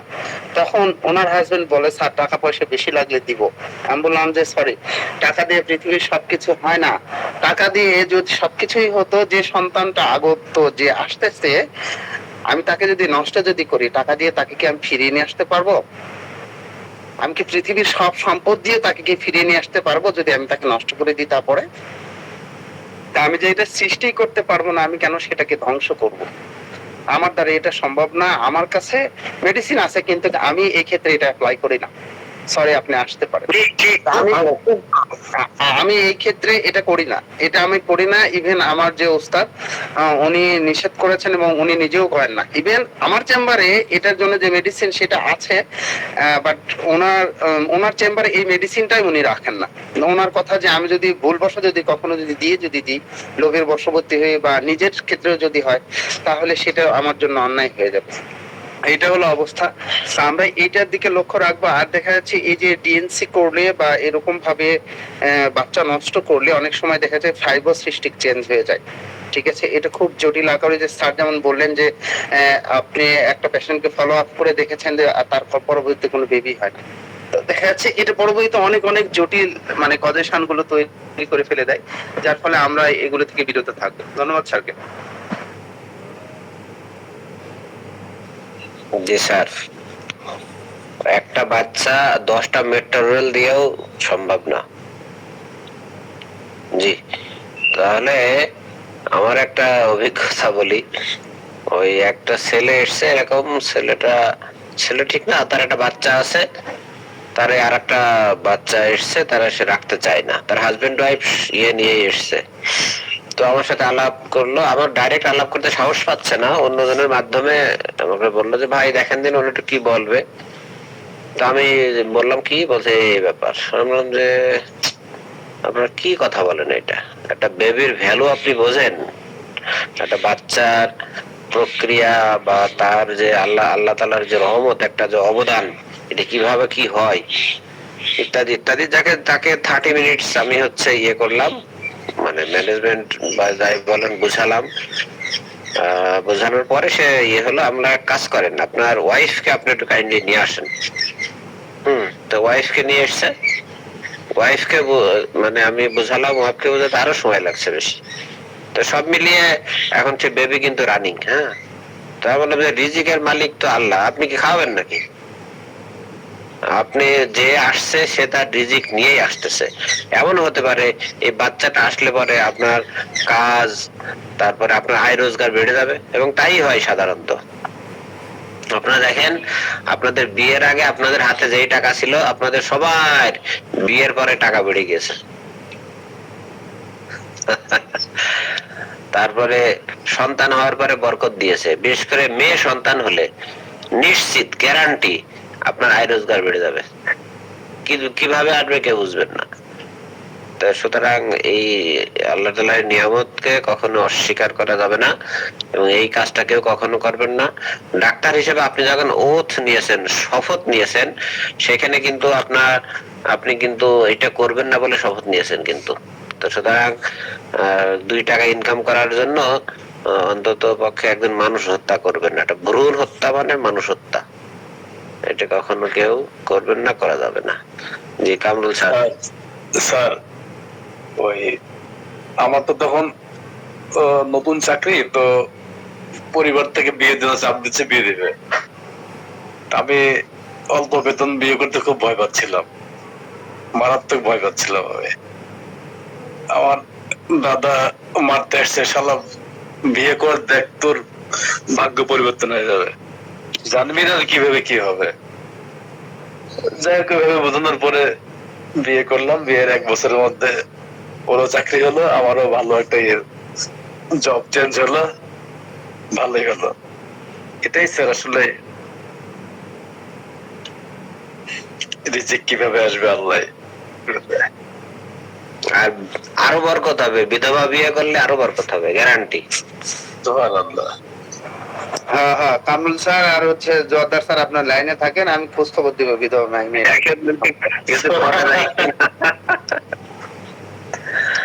দেখেন দিন একটা। আসসালামু আলাইকুম। ওয়ালাইকুম আসসালাম। জি স্যার। ওই যে এটা হলো মিসক্রিজ হওয়ার পরে ডাক্তাররা ডিএনসি করতে বলে না? জি। ডিএনসির ক্ষেত্রে আমাদের ভালো 2টা মেডিসিন আছে, আমি বেশ কয়েকটা রোগীকে দিয়েছি, ডিএনসি করার লাগে নাই। এটা হলো আমি ওই যে যখন মিসক্রিজ হয় তাদের পরবর্তী নেক্সট যে মেন্স আসে, মাসিক যখন চালু হয়, মাসিক চালু অবস্থা কিন্তু আমি এই কাজটা করি। এটা হলো সিমটোমেটিক মেডিসিন, যেটা সেটা দিবেন, পটেন্সি মেডিসিন, সাথে গোসিপিয়াম মাদার, আর একটা হলো ওই যে ফালসিটিলা মাদার। হ্যাঁ, দৈনিক 3 বার করে সবার খেতে বলি। এটা পরপর 2টা মাসে খাওয়ালে পরের মাসে আর সমস্যা থাকে না, ডিএনসি করতে হয় না। হ্যাঁ, এটা আমি বেশ কয়েকটা রোগীকে এই পদ্ধতি অ্যাপ্লাই করছি, এটা মাথায় রাখবেন। সিমটোমেটিক মেডিসিন যেটা আছে আসুক অসুবিধার সাথে 2টা মাদার টিনচার, গোসিপিয়াম আর ফালসিটিলা মাদার, কিন্তু মাসিক চালু অবস্থা খেতে হবে। তখন ব্লাডের বাড়িয়ে দিবে, ব্লাডের পরিমাণটা বাড়িয়ে দিবে, ইউটেরাস পরিষ্কার হয়ে যাবে, আর ডিএনসি করতে লাগবে না। ঠিক আছে sir. Thank you sir. Sir একে পালসেটিলা পোটেনশিও তো ক্লিয়ার করে দেয় অনেক সময়, কোলোফাইলা পালসেটিলা। আমি ওটা দিই নাই, আমি সবার এভাবে দিই, আমি ইন্ডিয়া কয়েকটা বইতে পড়ছি এটা আর কি। বই এটা মনে নাই, উনি এভাবে প্রয়োগ করতে আর কি। Thank you sir, experience. ঠিক আছে।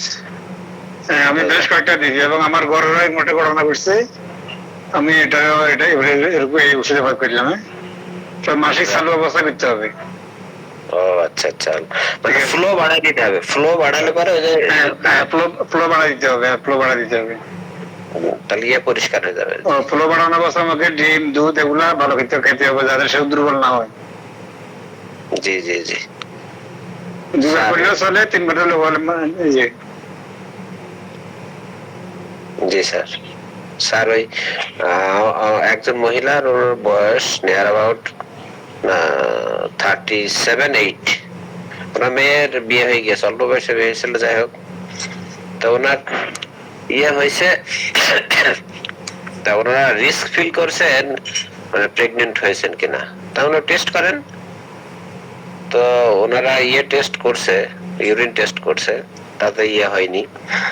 তারপরে ভয় পাচ্ছে, বলছে যে আপনি একটু ওষুধ দেন। আমি বললাম ওষুধ দিলে যদি ইয়ে হয় তাহলে কিন্তু লং টার্ম লাগবে। তা আমি দিলাম, দেওয়ার পর 1 ডোজ দিয়েছি, দেখি তাও সহ্য হয় না। তা আমি বললাম যে, বলছে যে না না আপনি আর একটু ইয়ে ওষুধ দেন, নাহলে আমার এখনো অপেক্ষা মানে দ্রুত ইয়ে হচ্ছে না। লাস্টে বেলাডোনা 10 mg স্যার, বেল 10 mg 2 ডোজ না 3 ডোজ খাইছে। 1.5 মাস ছিল স্যার, 1.5 মাস। খুব বিপদে পড়ে গেছে। বুঝাতে পারলাম কিনা আমি বিষয়টা? জি জি, থ্যাংক ইউ স্যার। মেন্স 1.5 মাস ছিল না কি 1.5 মাস ছিল স্যার? হ্যাঁ হ্যাঁ হ্যাঁ হ্যাঁ হ্যাঁ, পরে আর থামানো যায় না, তার জন্য আবার ওষুধ, নানান ওষুধ ব্যবহার করা লাগছে। তবে রোগী বোঝেন না, আজকালকার রোগী এত ইরিটেবল। আপনি হার্নিয়ার মেডিসিন দিয়েছি, সে তার পেইন বাড়ছে, হ্যাঁ, এবং ইনগুইনাল হার্নিয়ার, মারাত্মক হার্নিয়া, তাই অন্ডকোষ সহ মানে ওটা ইয়ে হয়ে গেছে, এরকম একটা অবস্থা। তো ওষুধ দিয়েছি, ওটা আস্তে আস্তে কিন্তু ইয়ে হচ্ছে, খুব টেনশন, ব্যথা বেড়েছে, হাঁটতে পারছে না, অমুক তমুক হ্যান ত্যান বা ইত্যাদি। আমরা যে হার্নিয়া বয়স্ক মানুষ সারবে কিনা এইটারই চান্স কম, মানে সারার চান্স কম। আর আপনার এত ইরিটেবল হলে হবে? রোগী হ্যান্ডেল করা খুব মুশকিল হয়ে যাচ্ছে ইদানিং, এত ইরিটেবল, মনে হচ্ছে যেন আমি না পা খাচ্ছি, খাওয়ার সাথে জ্বর সেরে যাবে, সেরকম একটা অবস্থা। জি বলেন। সত্যি তাই স্যার। ডিস্টিলেট দিলে তো স্যার মানে সেটাই তো আমরা করি, কিন্তু ইদানিং মানুষ বলতেছে কি দিচ্ছেন, অন্য ডাক্তাররা ফোটায় ফোটায় দেয়, খাই কি ঝাল লাগে, আর আপনারা কি দেন, সব পানি পানি লাগে।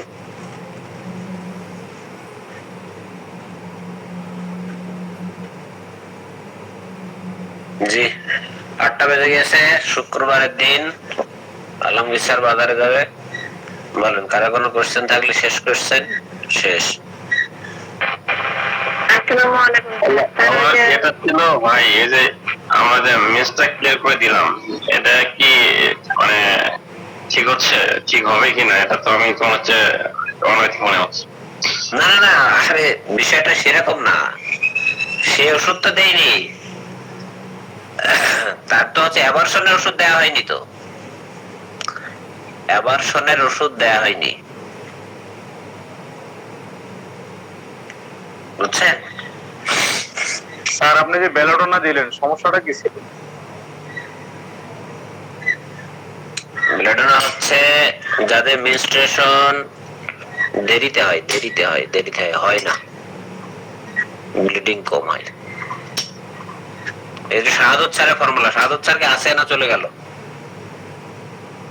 শাহাদত স্যার, এটা একটু বলেন তো স্যার, আপনার ফর্মুলাটা একটু বলেন। Belladonna 10 mg। কি ফর্মুলা স্যার? ওই স্যার, ইয়ে যাদের হচ্ছে মেনস্ট্রুয়েশন হয় না, 3 মাস 4 মাস বন্ধ থাকে। আমি তো এখানে আসলে খুব বেশি ব্যবহার করি না, আমার একটা ওই যে অনেক সময় সময় না পাইলে একটা মেয়ে দেখলে আর দিন একটা আমি ওরা টেলিগ্রাম দিয়ে দিয়ে স্যার।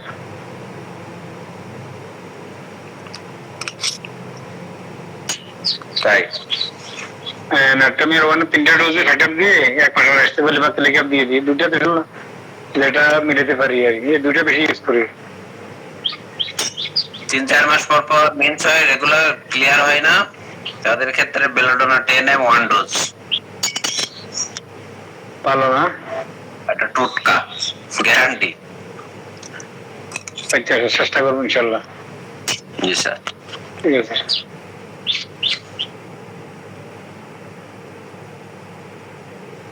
জি, আসসালামু আলাইকুম ওয়ালাইকুম আসসালাম। স্যার। স্যার যে বললেন ওই যে পালসিটিলা মাদার আর হচ্ছে একটা কি মেডিসিন স্যার, এই দুইটা কি একসঙ্গে ওসিয়াম? গোসিয়াম। গোসিয়াম, আচ্ছা আচ্ছা। গসিপিয়াম স্যার, গসিপিয়াম স্যার বলছেন, গসিপিয়াম মাদার। গোসিয়াম মাদার। আচ্ছা স্যার, এই দুটোটা কি স্যার কি আছেন? দুটোটা কি একসঙ্গে আমরা কি মিক্স করে না না একসঙ্গে না, আপনার ওই যে আমি ওগুলো বলি আমার নিজস্ব স্টাইল আছে, আমি 1x বলি। আর 1x বলতে ধরেন অ্যাকাউন্টে অর্ধেক পানি ডিস্টিল ওয়াটার অর্ধেক ওষুধ মাদার টিনচার, আমি প্রায় লিখে দিয়েছি 1x গোসিপিয়াম মাদার 1x, মানে অর্ধেক পানি অর্ধেক ওষুধ, এরকম গোসিপিয়াম অ্যাকাউন্টস আর পজিটিভ অ্যাকাউন্টস।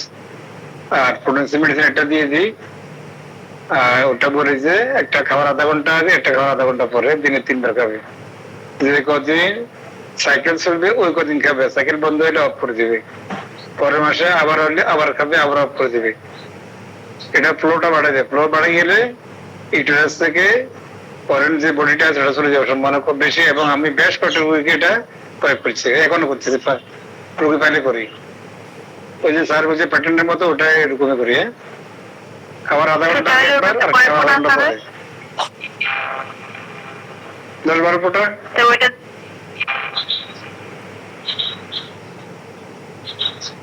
বলেন 10-12 ফোঁটা সে আবার পানিতে দিয়ে খাবে? হ্যাঁ, পানিতে মিশিয়ে খাবে, সমস্যা নেই।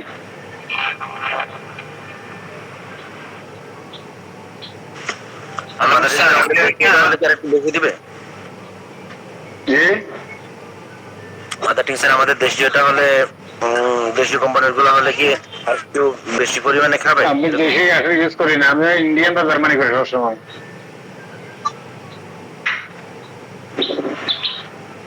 স্যার একটু অ্যাড করবো? বলেন। আসলে এখানে আপনার হচ্ছে ওই বিশেষ করে আমি আমার প্র্যাকটিক্যালি আমি দেখছি যে বাংলাদেশি কিছু মাদার গুলো আছে খুব ভালো কাজ করে, ঠিক আছে?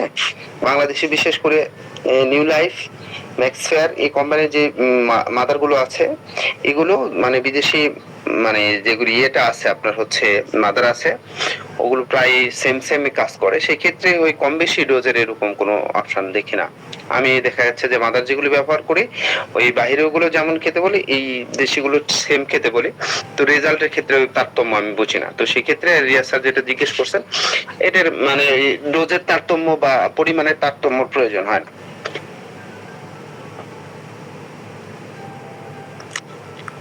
স্যার এই 100 ml ক্যান্থারিস জার্মানির দাম কত পড়বে স্যার?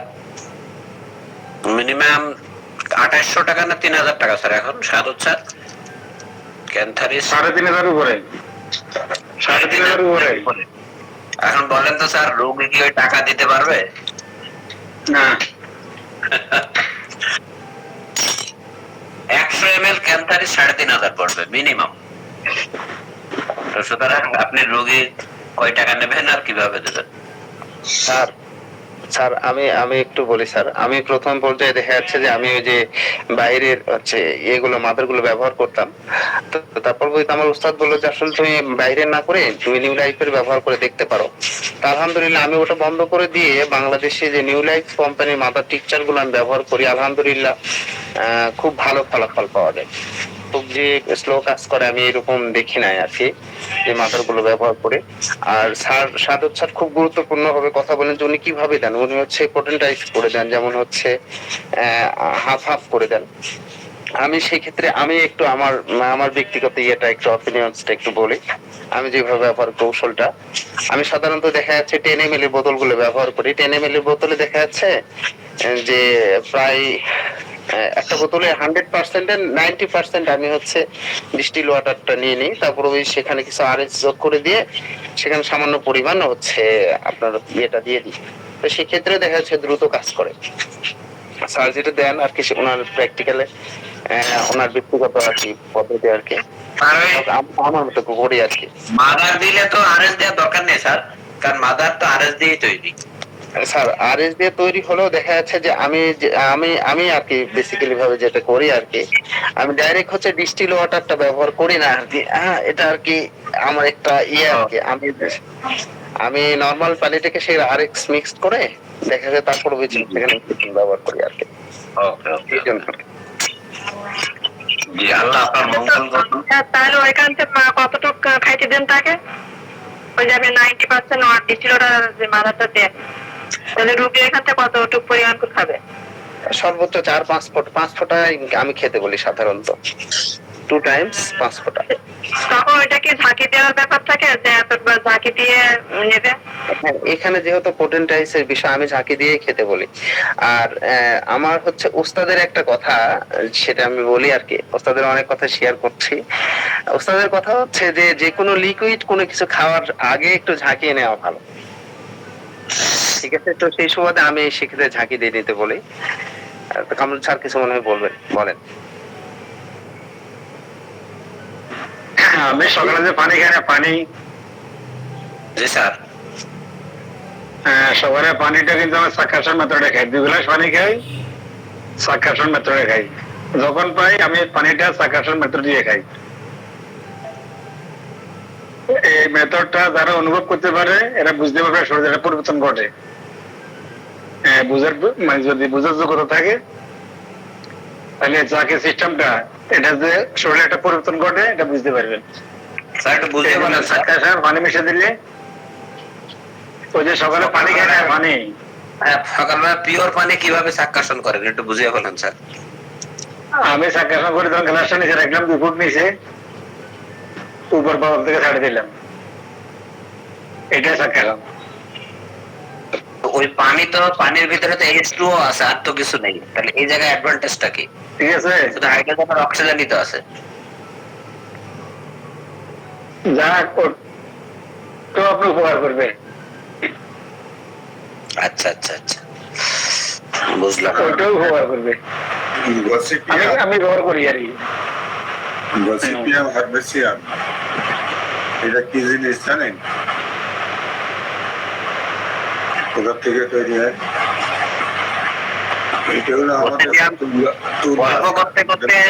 গল্প করতে করতে যে মাদার তৈরি হয়, দ্যাট ইজ গসিপিয়াম। আমাদের যে কার্পাস তুলা আছে না, তুলা গাছ, যার থেকে বালিশ খাতা তৈরি হয়, সুতা কাপড় সুতা তৈরি হয়, কার্পাস তুলা হলো গসিপিয়াম হার্বেসিয়াম। ওখান থেকে আছে ওটা, ওই গাছ। এবং ওখানে মিনিস্ট্রিয়াল ডিসঅর্ডারের কথা বলাই চলে, হার্বেসিয়াস গুণের মধ্যেও আছে। যারা হার্বেসিয়াস মেডিসিন দেয়, কি বলে ওদের আয়ুর্বেদ না ইয়ে করে, সেক্ষেত্রেও গসিপিয়াম আছে। আমি মাদার দেই সাধারণত 90 ml পানি, তার ভিতরে 30 থেকে 40 ফোঁটা মাদার, 5 ঝাঁকি দেবে, 1 ক্যাপ করে খাবে, তাও খাওয়ার পরে খাবে। 5 ঝাঁকি, 5টা।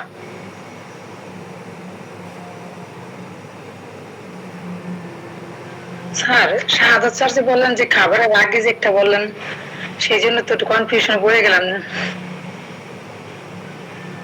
স্যার এইটাই হলো ডাক্তারের সবচেয়ে পজিটিভ সাইড, যে যেমনে দেয়টা সেমনে কাজ হয়, খালি নিয়তটা ঠিক থাকতে হবে। দারুণ কথা বলেছে। ওষুধ ভিতরে গেলে যে পথে যায়।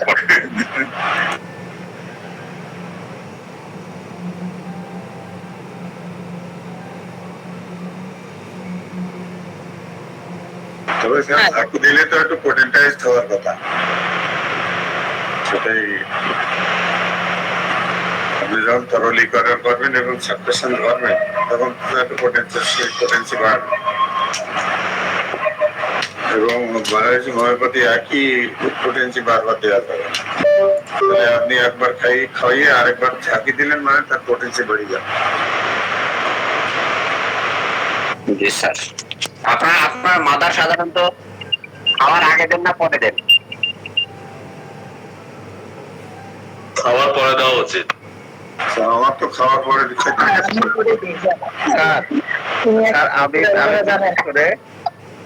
আমি বিশেষ করে দেখা যাচ্ছে যে আমাদের পোটেন্টাইজ মেডিসিনের পাশাপাশি যদি কখনো মাদার দিতে হয় তাহলে পোটেন্টাইজ মেডিসিন অবশ্যই খাওয়ার আগে বলি এবং মাদারটা পরে খেতে বলি। ঠিক আছে। আবার বিশেষ কিছু মেডিসিন আছে দেখা যাচ্ছে খাবার পরে দেখা যাচ্ছে ভালো কাজ করে, পোটেন্টাইজ মেডিসিন যেমন দেখা যায় নাক্সফাম হচ্ছে খাবার পরে খেলে দেখা ভালো কাজ করে। তো সেই ক্ষেত্রে আমি এটা একটু অল্টার করে দিই, যদি নাক্সের সাথে যদি কোনো মাদার যদি দিতে যদি হয় তাহলে দেখা যাচ্ছে খাবার আগে মাদারটা খেতে বলি, খাবার পরে নাক্স খেতে বলি। আমি এইরকম করি স্যার। তবে সচরাচর মাদার গুলো আমি খাবার পরেই দিই।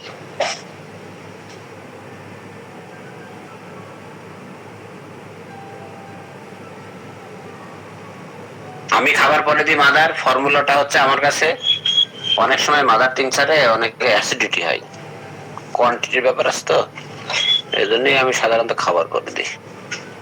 এরা তো ডাইরেক্ট এক্সট্রাক্টটা আমাদের দেওয়া হচ্ছে, আমরা যে সোর্স থেকে আনছি সোর্স থেকে এক্সট্রাক্টটা ওখানে আমরা ইয়ের মধ্যে রাখি, কি বলে বলে। তো সেই এক্সট্রাক্টটা তো আসলে খাওয়ার আগে থেকে একটু সমস্যা তো হবেই, খাওয়ার পরে খাওয়াই ভালো। যেমন অ্যালোপ্যাথিক ওষুধ তো ম্যাক্সিমাম খাওয়ার পরে খেতে, গ্যাসের ওষুধটা আগে খেতে, এটা পরে খাওয়াই ভালো।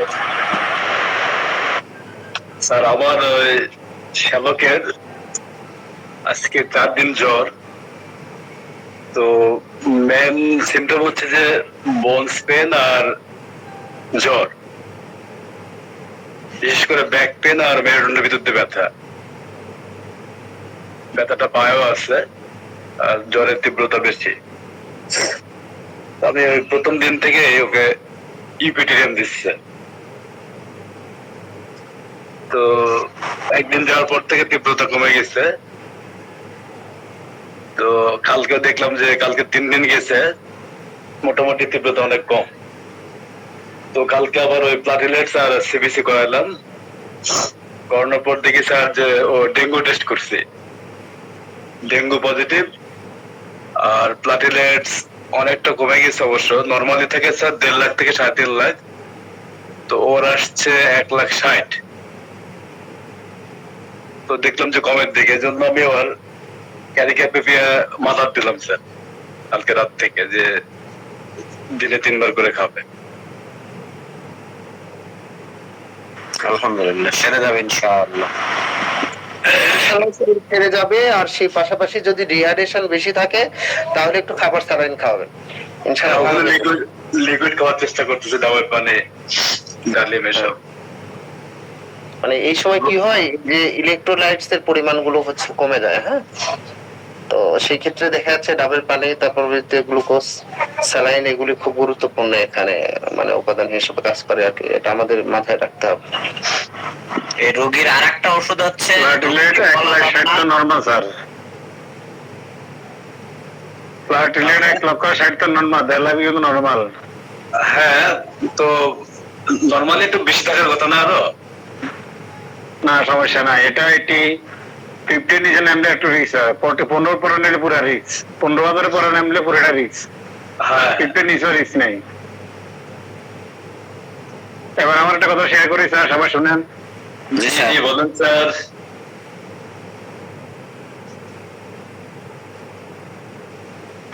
2022 সালে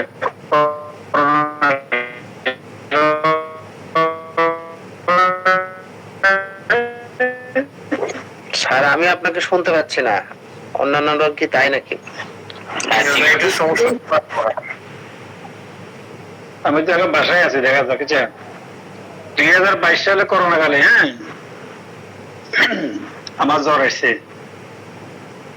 জ্বরটা ছিল প্রায় 22 দিন। 22 দিন জ্বর যায় না, যায় আবার স্যার, আসে যায় আসে, এরকম করে। তবে শোনা যায় স্যার? তার মানে টাইফয়েড। জি স্যার, জি স্যার, শোনা যাচ্ছে। হ্যাঁ।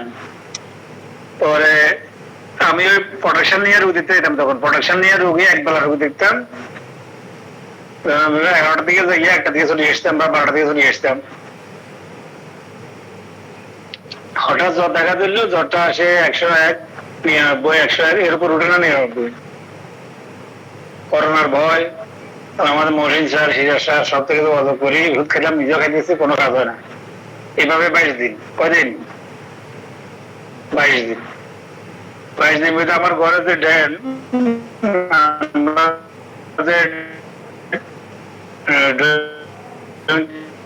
রুমটা আছে, ওই রুমটা একটু বড়, এটা ধরেন প্রায় 23 ফুটে আর 12 ফুটে, অনেক লম্বা। তো আমার কি ব্যাখ্যা নেই, আমি এখানে বিকেলে ক্রিকেট খেলতাম, ক্রিকেট খেলে আমার গান ধরাইতাম, আর ভয় ভয় কাজ করতেছে, আবার গান ধরাইতাম, গান ধরালে জ্বরটা থাকতাম, 2 ঘন্টা পর আবার জ্বরটা নিরাপদে একসাথে নিয়ে আসতাম। এর যে বাতি যে একটা ছিল, তখন সদর হাসপাতালে ডাক্তার, ওখানে আঙ্কেল আপনি অ্যান্টিবায়োটিক খান, আঙ্কেল আপনি অ্যান্টিবায়োটিক খান, আমি না খাবো না, আমি যে অ্যান্টিবায়োটিক খাই, আমার জ্বর অনেক লুকিয়ে জানে, তারপরে আমি তাকে বলবো কিভাবে জানবো? আমি টেস্টে গেছি, টেস্টের উপর রিপোর্ট দিতে পারে নাই, মানে এটা কি ডেঙ্গু হইলো না আপনার ওই যে টাইফয়েড হইলো না ম্যালেরিয়া হইলো, কিছুই বলো না, রিপোর্ট সব নর্মাল। ইউরিন দিলাম, তাও নর্মাল। আমি কিন্তু রোগী দেখা বন্ধ করিনি, আমি রোগী দেখতেছি, ঠিক আছে স্যার? শোনা যায়? জি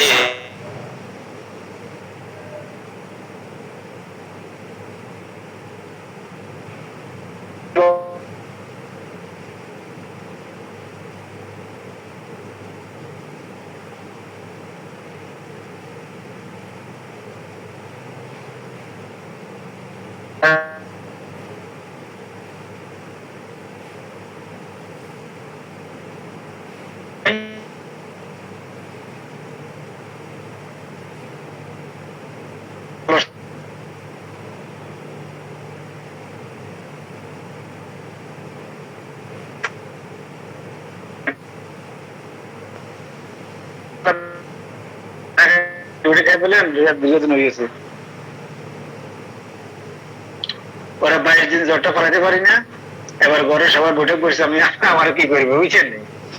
আমার বড় ভাই ভাবিরা সবাই বৈঠক বসে বলছে, না তুমি এখন অ্যান্টিবায়োটিক খেতে হবে। পরে বাদে জিমেক্স দিছে, জিমেক্স 7 দিনে 14টা জিমেক্স দিয়ে 500 এমজি, তাও সরকারি জিমেক্স সদর হাসপাতালে নিয়ে আসছে। আমি বললাম যে এটা পাবলিকে দিলে কি হবে?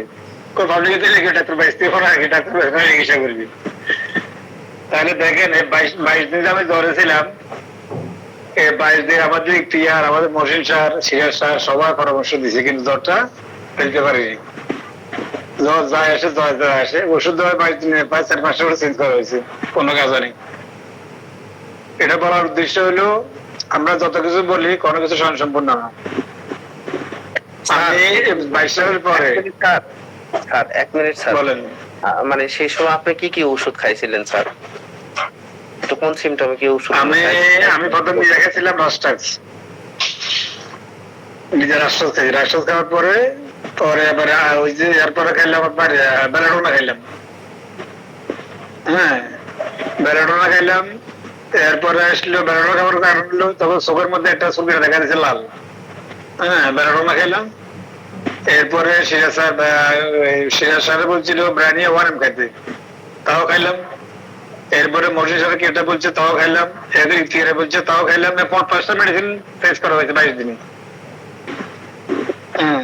পরে লাস্টে জিমেক্সে গেছে। কিন্তু আমি দুর্বল হই নাই, এখানে মানে আশার কথা হইলেও আমি দুর্বল হই নাই, আমার চেম্বার বন্ধ করি নাই। আমার চেম্বার আমি চালু করে রাখলাম, 2 ঘন্টা বা 3 ঘন্টা চেম্বার করতাম, বাসায় খেলাধুলা করতাম।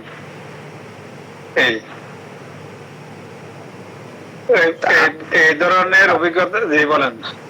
স্যার অভিজ্ঞতা পরবর্তীতে কি কন্ডিশন হলো স্যার? জিম্যাক্সে ভালো হলো স্যার? জিমেক্স তো ভালো হয়েছে। জিমেক্স আবার শুরু করলাম, জিমেক্স আসলাম যে ধরো সকালে একটা রাত্রে গেলাম না, জি ওই স্যার। পরের দিন সকাল থেকে জ্বর আসে নাই, আর জ্বর আসে নাই। আচ্ছা আচ্ছা স্যার, আমি একটা কথা এখন বলি স্যার, আপনার জ্বরটা স্পেশালি কখন আসছে স্যার? নির্দিষ্ট কোনো টাইম থাকতো স্যার? কোনো টাইম নেই, কোনো টাইম নেই। আমি যখন খেলাধুলা করতাম, আমি যখন ঘামাই যেতাম তখন জ্বর ছাড়ে দিত। আচ্ছা 1 ঘন্টা পরে বা 2 ঘন্টা পরে আবার জ্বর আসে যেত। এখন 1 ঘন্টা কেটে হলো খেলাধুলা করতে পারেনি, বুঝলেন নাই? বুঝতে পারছি স্যার। স্যার স্যার আমি একটু কথা বলি স্যার, এখানে আপনাকে অনেক বড় আমরা হচ্ছে উত্তর দিয়েছেন। তো এরকম ক্ষেত্রে আমি যে পেশেন্ট গুলো পাই, আমি 2টা মেডিসিন এখানে খুব ভালো অ্যাপ্লাই করে হচ্ছে দেখা যাচ্ছে ভালো রেজাল্ট গুলো পেয়েছি। ঘাম দিয়ে জ্বর যাচ্ছে আসতেছে, এরকম ক্ষেত্রে নাক্সফার্ম খুব ভালো কাজ করে। আবার দেখা যায় জ্বর যাচ্ছে আসতেছে, আমরা হচ্ছে যে চেঞ্জিং যে একটা যে বিষয় যে থাকে, এর উপর ডিপেন্ড করে হচ্ছে সেই সময় সালফার খেলে মনে হয় আপনার সবচেয়ে বেশি ভালো থাকতেন, আমার মনে হচ্ছিল স্যার। না, এখানে কথা হলো জ্বরটা আমি পরিশ্রম করার পরে যাইতো। জি স্যার। জ্বরটা আমার পরিশ্রম করার পরে, আমি যখন খেলাধুলা করতাম তখন জ্বর চলে যেত, ঘামাইতো। জ্বর যাইতো না, জ্বর 99, 101, 99, 101 এর মধ্যে থাকতো। যাই হোক স্যার, যাই হোক একটু ব্যাড এক্সপিরিয়েন্স আজকে শেয়ার করলেন, ভালো লাগলো। আমি লাস্ট 8-10 দিন জ্বরে ছিলাম, এই এক্সপিরিয়েন্সটা বলি স্যার। আমি কি বললাম, প্রায় 10 দিন মতো জ্বর ছিল। জ্বর কত? জ্বর আছে 99, 99.5, 99, 99.5, তাও থাকে না। যে আমার জ্বরটা হয়েছিল মূলত একদিন রাত্রে হঠাৎ করে আমার ঘুম ভেঙে গেছে 2:30টার দিকে। দেখি কেমন একটা অস্থিরতা লাগতেছে, অ্যাসিডিটি সহ সবকিছু মিলিয়ে হঠাৎ করে গা ঘামতেছে, এবং তখন আমি ফ্যান চলছে ফুল স্পিডে এবং এসিও ছেড়ে দিলাম। তো দেখলাম যে তাও আমার গা ঘামতেছে। তারপরে আমি ওয়াশরুমে যাওয়ার পরে গায়ে হাত পায়ে পানি দেয়া এবং মাথায় পানি দেওয়া বা ইত্যাদি আস্তে আস্তে প্রায় ঘন্টাখানিক এটা হতে লাগছে। তার ঠিক 1 দিন পরে জ্বর এসছে। আমি তো বুঝলাম যে ওই কারণে জ্বরটা এসছে। আমি রাস্টক্স খেলাম না, প্রথমেই সাধারণত আমার জ্বর ভাব আসলে আমি নাক্স 200 এক ডোজ খাই, ঠিক আছে, অ্যান্টিসিপেশন ফিভার একটা রুব্রিকে নাক্স, ওখানে ফার্স্ট গ্রেডে মেডিসিন আছে, এটা কাজ হয়। তো যাই হোক ওটা খেলাম, মনে হলো যেন ভালো হয়ে যাবে। ঠিক 1 দিন পরে আবার জ্বর। কত জ্বর? 99, 99.5।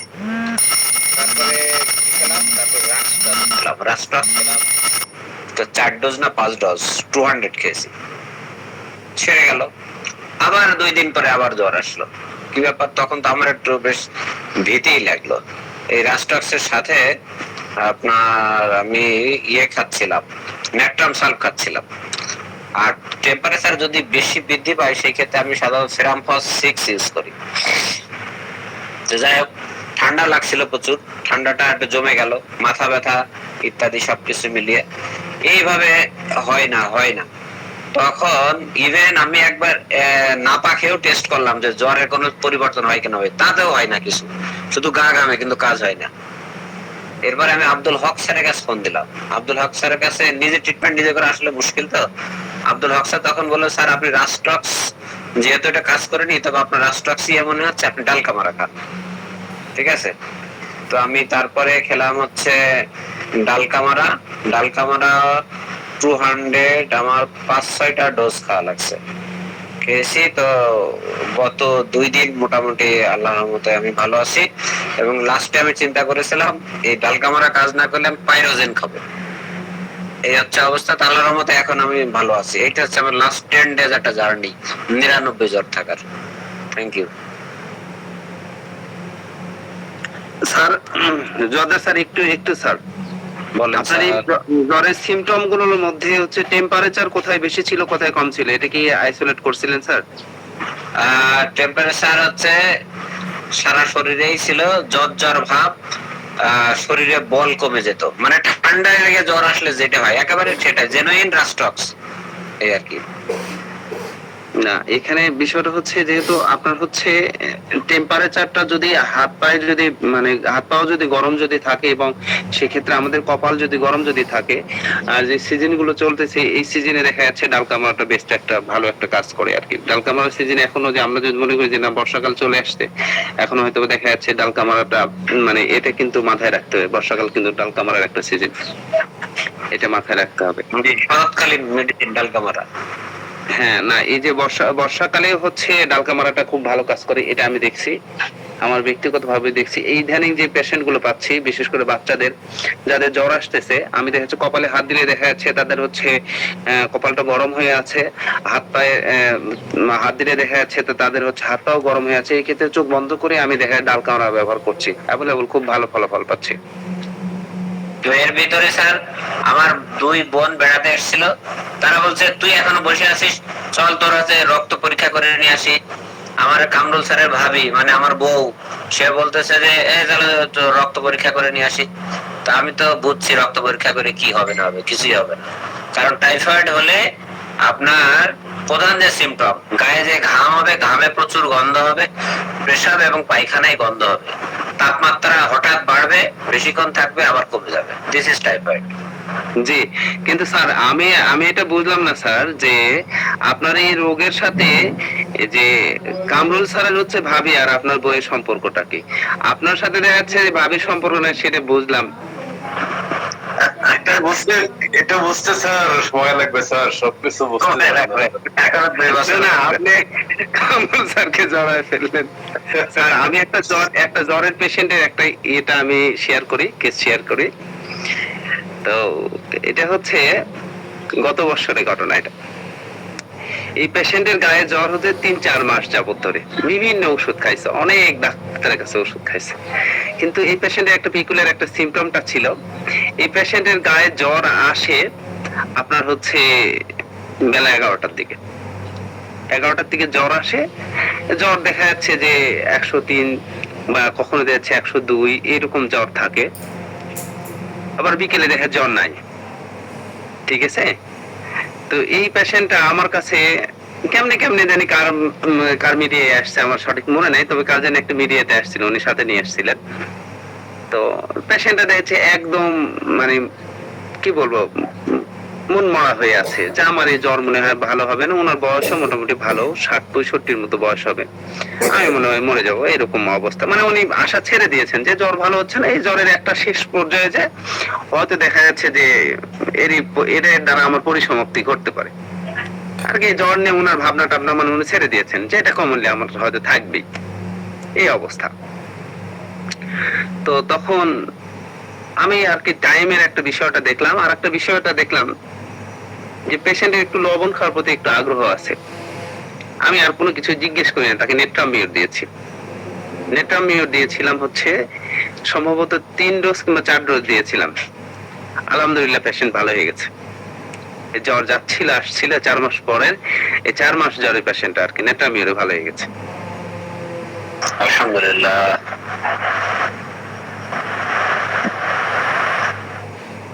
Sir soldier pen. জি স্যার। কামরুল স্যার কি জানি বলছিলেন? ম্যাডাম বলা নাকি, ম্যাডাম শেষ করেন। হ্যাঁ শামিম ম্যাম। জি স্যার, কত শক্তি দিছিলেন স্যার সেটা জানেন? স্যার আমি এখানে 2C দিয়েছিলাম, 200 শক্তি দিয়েছিলাম। জি স্যার, একটা ফর্মুলা বলি, যারা পোটেন্সি নিয়ে টেনশন করেন কত দেবো 10, 12, 20, 24, তারা টেনশন বাদ দিয়ে 200 দিয়ে শুরু করবেন। চোখ বুঝে আজকে থেকে শপথ নেন, 200 দিয়ে শুরু করেন। স্যার আমি যেগুলি অ্যাকুইট ডিজিজ আমি পাই, আমি সাধারণত দেখা যাচ্ছে শততমিক মেডিসিন তো ব্যবহার করি, আমি দেখা যাচ্ছে 200ই দিই। আর যে দেখা যাচ্ছে ক্রনিক ডিজিজ বা দেখা যাচ্ছে যে একটু জটিল কিছু কেস, সেক্ষেত্রে দেখা যাচ্ছে হাইপোটেন্সি গুলো ব্যবহার করি। তো ওই দেখা যাচ্ছে অ্যাকুইট যেগুলি ডিজিজ পাবেন সেগুলি আপনি সাধারণত দেখা যাচ্ছে যে লো পটেন্সি দিয়ে ব্যবহার করতে পারেন। আপনি যদি পারেন 30 বা আরো যদি কম যদি পারেন, তাহলে সেক্ষেত্রে আরো বেশি মনে হয় ভালো হয় এই যে অ্যাকুইট ডিজিজের ক্ষেত্রে, নাকি স্যার? মানে 200 হলে পোটেন্সি হবে, 200 পোটেন্সি হলে আপনি ডোজ কম দেবেন, 30 দিলে ডোজটা বাড়াই দেবেন, এই আর কি। শোনেন, এইগুলো আসলে আমি যতটুকু বুঝেছি হোমিওপ্যাথিতে এগুলো পরীক্ষা নিরীক্ষা লব্ধ ভাবে স্পেসিফিক বলা যাবে না। আপনি ইউরোপের একজন রোগীকে যখন ট্রিটমেন্ট দেবেন, ইউরোপের একজন রোগী, ওরা শীত প্রধান দেশ, মিডল ইস্টের একজন রোগীকে যখন ট্রিটমেন্ট দেবেন ওরা গ্রীষ্ম প্রধান দেশ, আর বাংলাদেশের সব প্রধান দেশ, 4টা ঋতু, শীতে শীত, গরমে গরম, বর্ষায় বর্ষা, ঠান্ডায় ঠান্ডা, ইত্যাদি ইত্যাদি। তো সুতরাং বাংলাদেশের রোগীর রেসপন্স, ভাইটাল ফোর্স আর ওদের রোগীর রেসপন্স, ভাইটাল ফোর্স একরকম হবে না।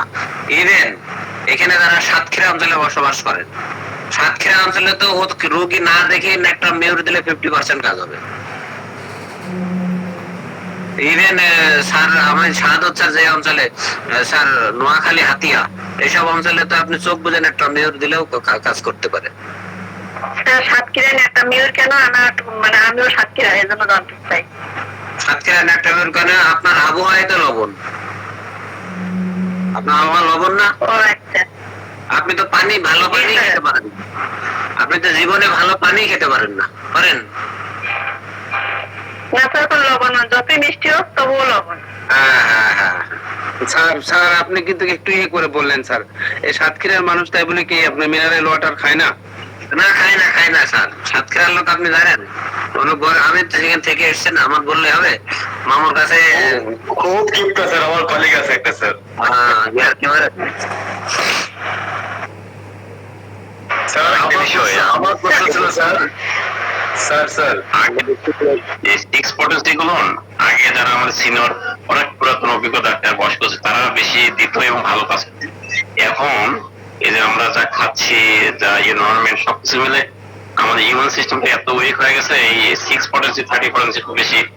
আমি যেটা দেখি অনেক সময় কাজ করে, অনেক সময় কাজ করে না, সেক্ষেত্রে 200 ONM একুইট কিছু দিলে আমাদের রেজাল্ট তাড়াতাড়ি পাওয়া যায়। মানে বর্তমান প্রেক্ষাপটে অনেক বলছি, কিন্তু আগের যুগে সিনিয়র ডাক্তারকে দেখছি তারা 6% খুব বেশি ইউজ করতে ভালো রেজাল্ট পেতে। এখন দেখা যায় এইসব খুব একটি রেজাল্ট পাওয়া যাচ্ছে না। সেক্ষেত্রে এনভায়রনমেন্ট চেঞ্জ, খাবারের ভেজাল, এদের ভিতরে দোষীদের অপব্যবহার, সবকিছু মিলে এই ইমিউন সিস্টেমটা অনেক উইক হয়ে গেছে। এই জন্য 200 ONM করতে একুইট কেসে ভালো কাজ দেখতে পাচ্ছে আমার অভিজ্ঞতা।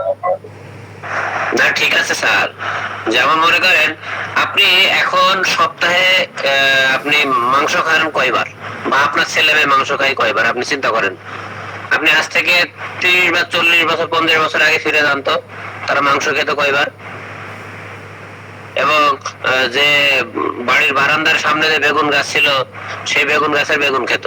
আর এখন তো বাংলাদেশের সবচেয়ে বেশি স্প্রে করা হয় বেগুন আর বরবটিতে, ঠিক আছে? স্প্রে হোক, তাতে অসুবিধা নেই। হারভেস্টের অন্তত 10 দিন আগে স্প্রে বন্ধ থাকতে হবে। তাই কি হয়, সকালে স্প্রে করে বিকাল বেলা হারভেস্ট করে। তো এই জন্য ঠিকই বলেছেন, পোটেন্সির ভেরিয়েশন অঞ্চল ভেদে, আবহাওয়া ভেদে, পরিবেশ ভেদে, ব্যক্তি ভেদে চেঞ্জ হবে। অনেক কথা হলো, তাহলে আজকে লাস্ট কোশ্চেন আমাদের শেষ হয়নি। লাস্ট কোশ্চেন বলেন। স্যার আমি কামরুল স্যার কাছে জানতে চেয়েছিলাম যে ওই যে জ্বরের ক্ষেত্রে ইউপিটিরিন দিয়েছিলেন, এরপরে কোন ওষুধটা দিয়েছিলেন প্লাটিলেট বাড়ার জন্য? ক্যারিকা পেপায়া, পেঁপে থেকে তৈরি যেটা।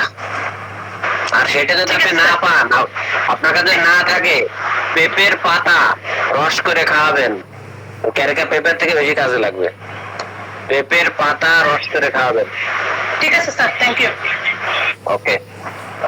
আর যখন দেখবেন যে প্লেটলেট আলো কমে যাচ্ছে, পায়খানার রং চেঞ্জ হয়ে গিয়েছে, তখন ক্রোটেলাস হরিদাস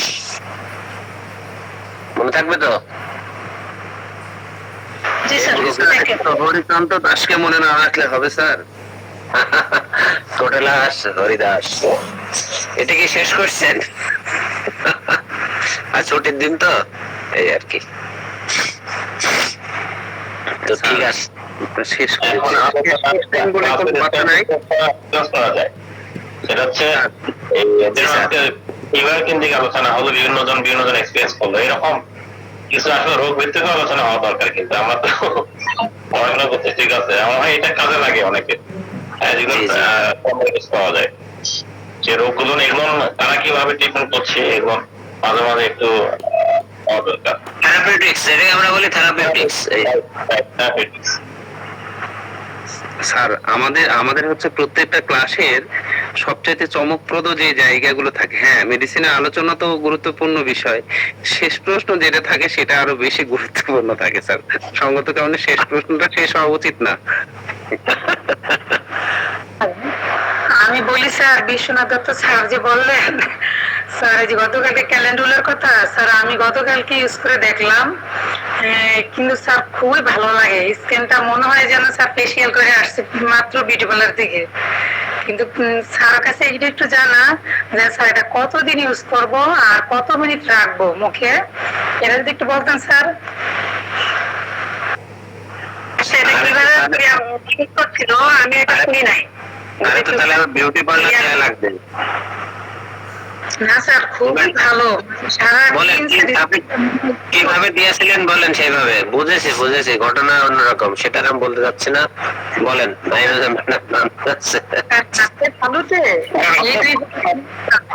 ফটো শেয়ার করবেন।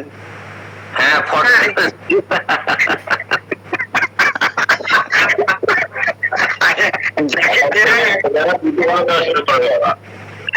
এক মাস পরে দেখবেন একদম ইয়ং হয়ে গেছেন, 20 বছর কমিয়ে দেবো।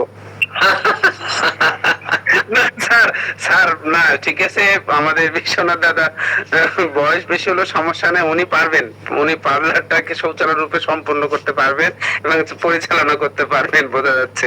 স্যার আপনি চালিয়ে যান। ম্যাডাম ব্যবহার করেছেন কিভাবে, শাহিন ম্যাডাম বলেন।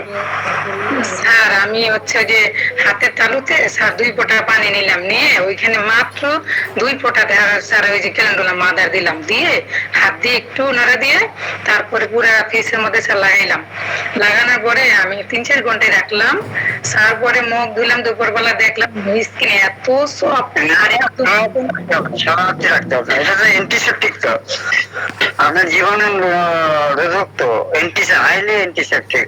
আর হাইলি ফাঙ্গাল হচ্ছে থুজা, দেখবেন লেখা আছে থুজার মধ্যে হাইলি ফাঙ্গাল ইনফেকশন। এই যে ফাঙ্গাস হয় না, পায়ের মধ্যে ফাঙ্গাস, অনেকে পা দিয়ে ড্রেনের মধ্যে ড্রেনে জল লাগিয়ে fungal infection, Thuja. Are highly antiseptic হচ্ছে এইগুলো, এখানে ক্যালেন্ডুলা আর এই সাইনোডন ডেকটিলন।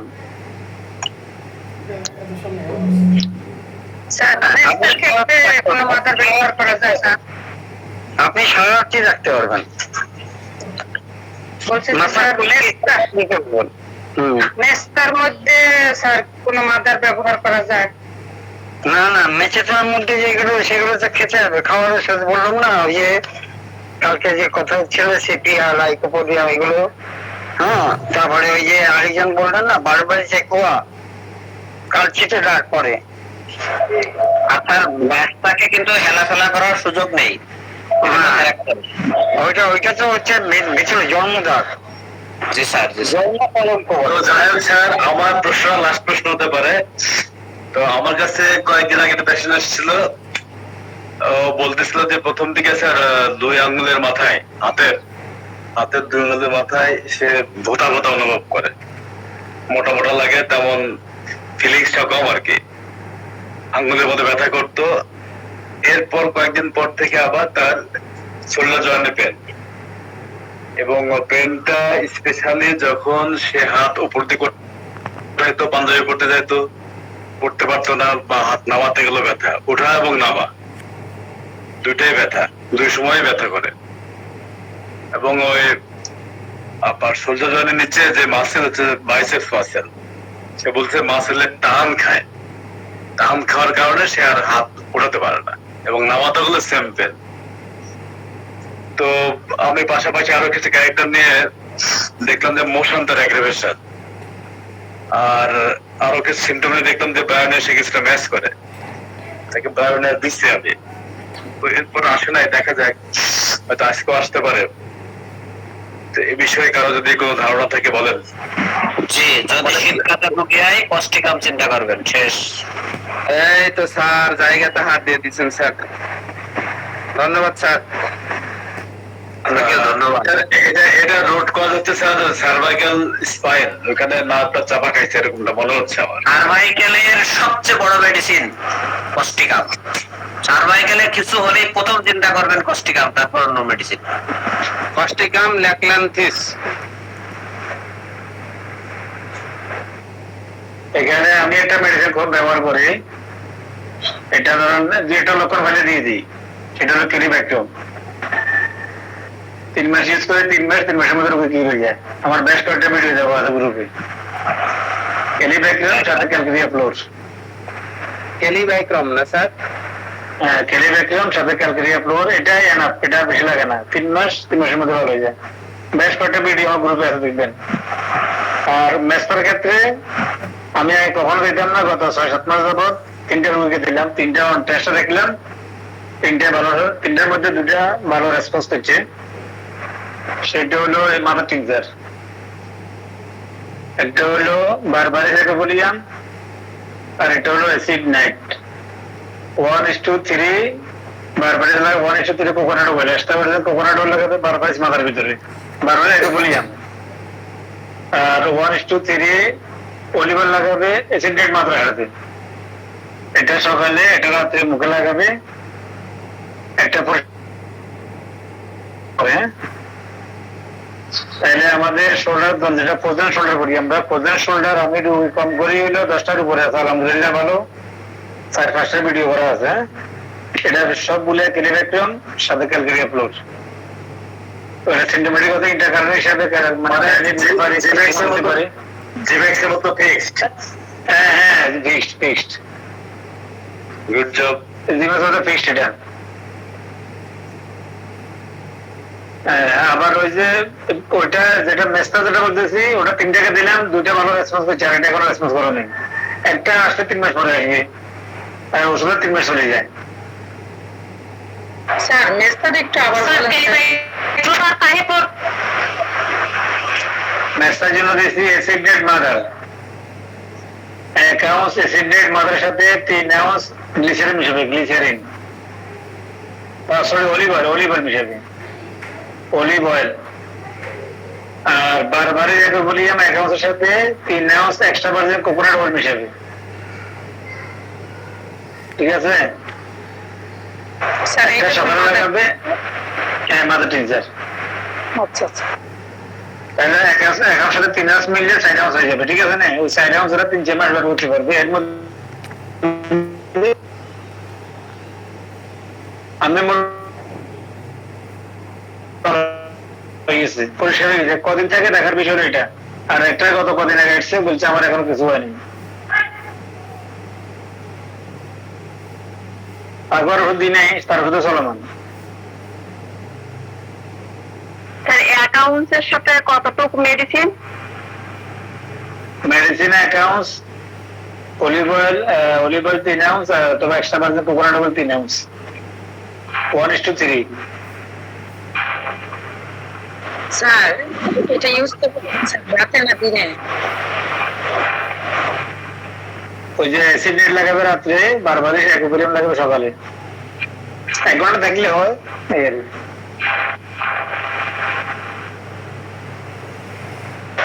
স্যার অ্যাসিড নাইট্রো কি মাদার? মাদার, 2টাই মাদার। আর মেডিসিন ওই দুটো খাবে, ক্লিব্যাক্টম আর ক্যালকেরিয়া ফ্লোর? না, মেডিসিন যেটা হলো ফ্রোজেন শোল্ডার, যেটা আমাদের কামনা স্যার বলছিল, ওইটা ওই যে হাত উপর থেকে উঠতে পারো না, হাত নিজে দিনে উঠতে পারো না, শোল্ডার স্যার এই দুটো ওষুধ কি একসাথে মিক্স করে খাবেন নাকি আলাদা আলাদা? না, আমি এটা দিয়ে ক্লিব্যাক্টম M2 3 দিয়ে 1 মাস, এরপর 2 3 4 খায়, 4 5 খায়, এরপরে ক্যালকেরিয়া ফ্লোর খায়। সাথে মাঝে মাঝে ইন্টারকারেন্ট মেডিসিন ইউজ করি, সেটা কোষ্ঠকাঠিন্য হতে পারে, আর্নিক হইতে পারে, ব্র্যানি হইতে পারে, সালফার হইতে পারে। ওটা সপ্তাহে 1 ডোজ দিয়ে আর কি। স্যার তাহলে মুখে যে মেসার জন্য যেটা দেওয়া থাকবে, এর সাথে কোনো মেডিসিন খাবে না? মেডিসিন তো দিয়ে দিই, একটা মেডিসিন একটা না হলে টাকা লাগবে কিভাবে, বুঝলেন নাই? এখন ওইটা কতটুকু কাজ করে এখন আমি মানে কোন দিকে আছি আর কি। ওরা একবারে ইউজ করছে, একবার নেওয়াতে একবার ওষুধ নিয়ে গেলে 3-4 বার দিতে পারবে। তো দুইজন কমপ্লিট মোটামুটি ভালো আছে, এটা বিরোধী একটু পরে ঘুরবে দেখেন। আর একটা এটা ভালো আছে, এটা করি নাই। আর একটা কালকে এসছে আসে বলে যে আমার পরিবর্তন হয়েছে না, আমি যেগুলো ইউজ করি যান দেখা যাক কি হয়। স্যার তবে 15 দিনে ম্যাচটা এক্সটার্নাল আপনি যতই সারান স্যার, ও কিন্তু ব্যাক করবেই, ও যদি ইন্টারনাল মেডিসিন না চলে, কারণ ম্যাচটা তো ইন্টারনালের আউটপুট। স্যার ঠিক আছে, তো আমি এটা তো আমি মার্কেটিং করতেছি না, এটা হলো আমি তাদেরকে যেটা দিছি আমি লাভও করি নাই, বরং জোর করে তাদেরকে ধরা দিয়েছি, ঠিক আছে না, মানে অন টেস্টে। জি জি স্যার, এটা অন টেস্ট দেখলাম আর জি স্যার। ঠিক আছে স্যার। স্যার বিশ্বনাথ স্কিনের ক্ষেত্রে অনেক কোন ক্ষেত্রে ব্যবহার করতে বলছে যে ক্যালেন্ডুলা মাদারটা, বিশ্বনাথ স্যার যেটা বলছে অ্যান্টিসেপটিক হিসাবে, অ্যান্টিসেপটিক অনেকের মুখে দেখেন না, বারবার ব্রণ হতে পারে, বারবার একটু এদিকে ব্লিস্টার হয়, মানে বারবার একটু বয়েলস টাইপের হয়, বারবার একটু ফুসকুড়ি টাইপের হয়, বা মুখে স্কিনে একটু স্কিনের এনি কাইন্ডস অফ ইয়েতে, যেটা যদি আপনার মনে হয় সেটা হচ্ছে মানে ইনফেকশন জনিত কারণে, সেই ক্ষেত্রে। আর যদি ফাঙ্গাস হয়, ফাঙ্গাসের ক্ষেত্রে স্যার বললো যে থুজা।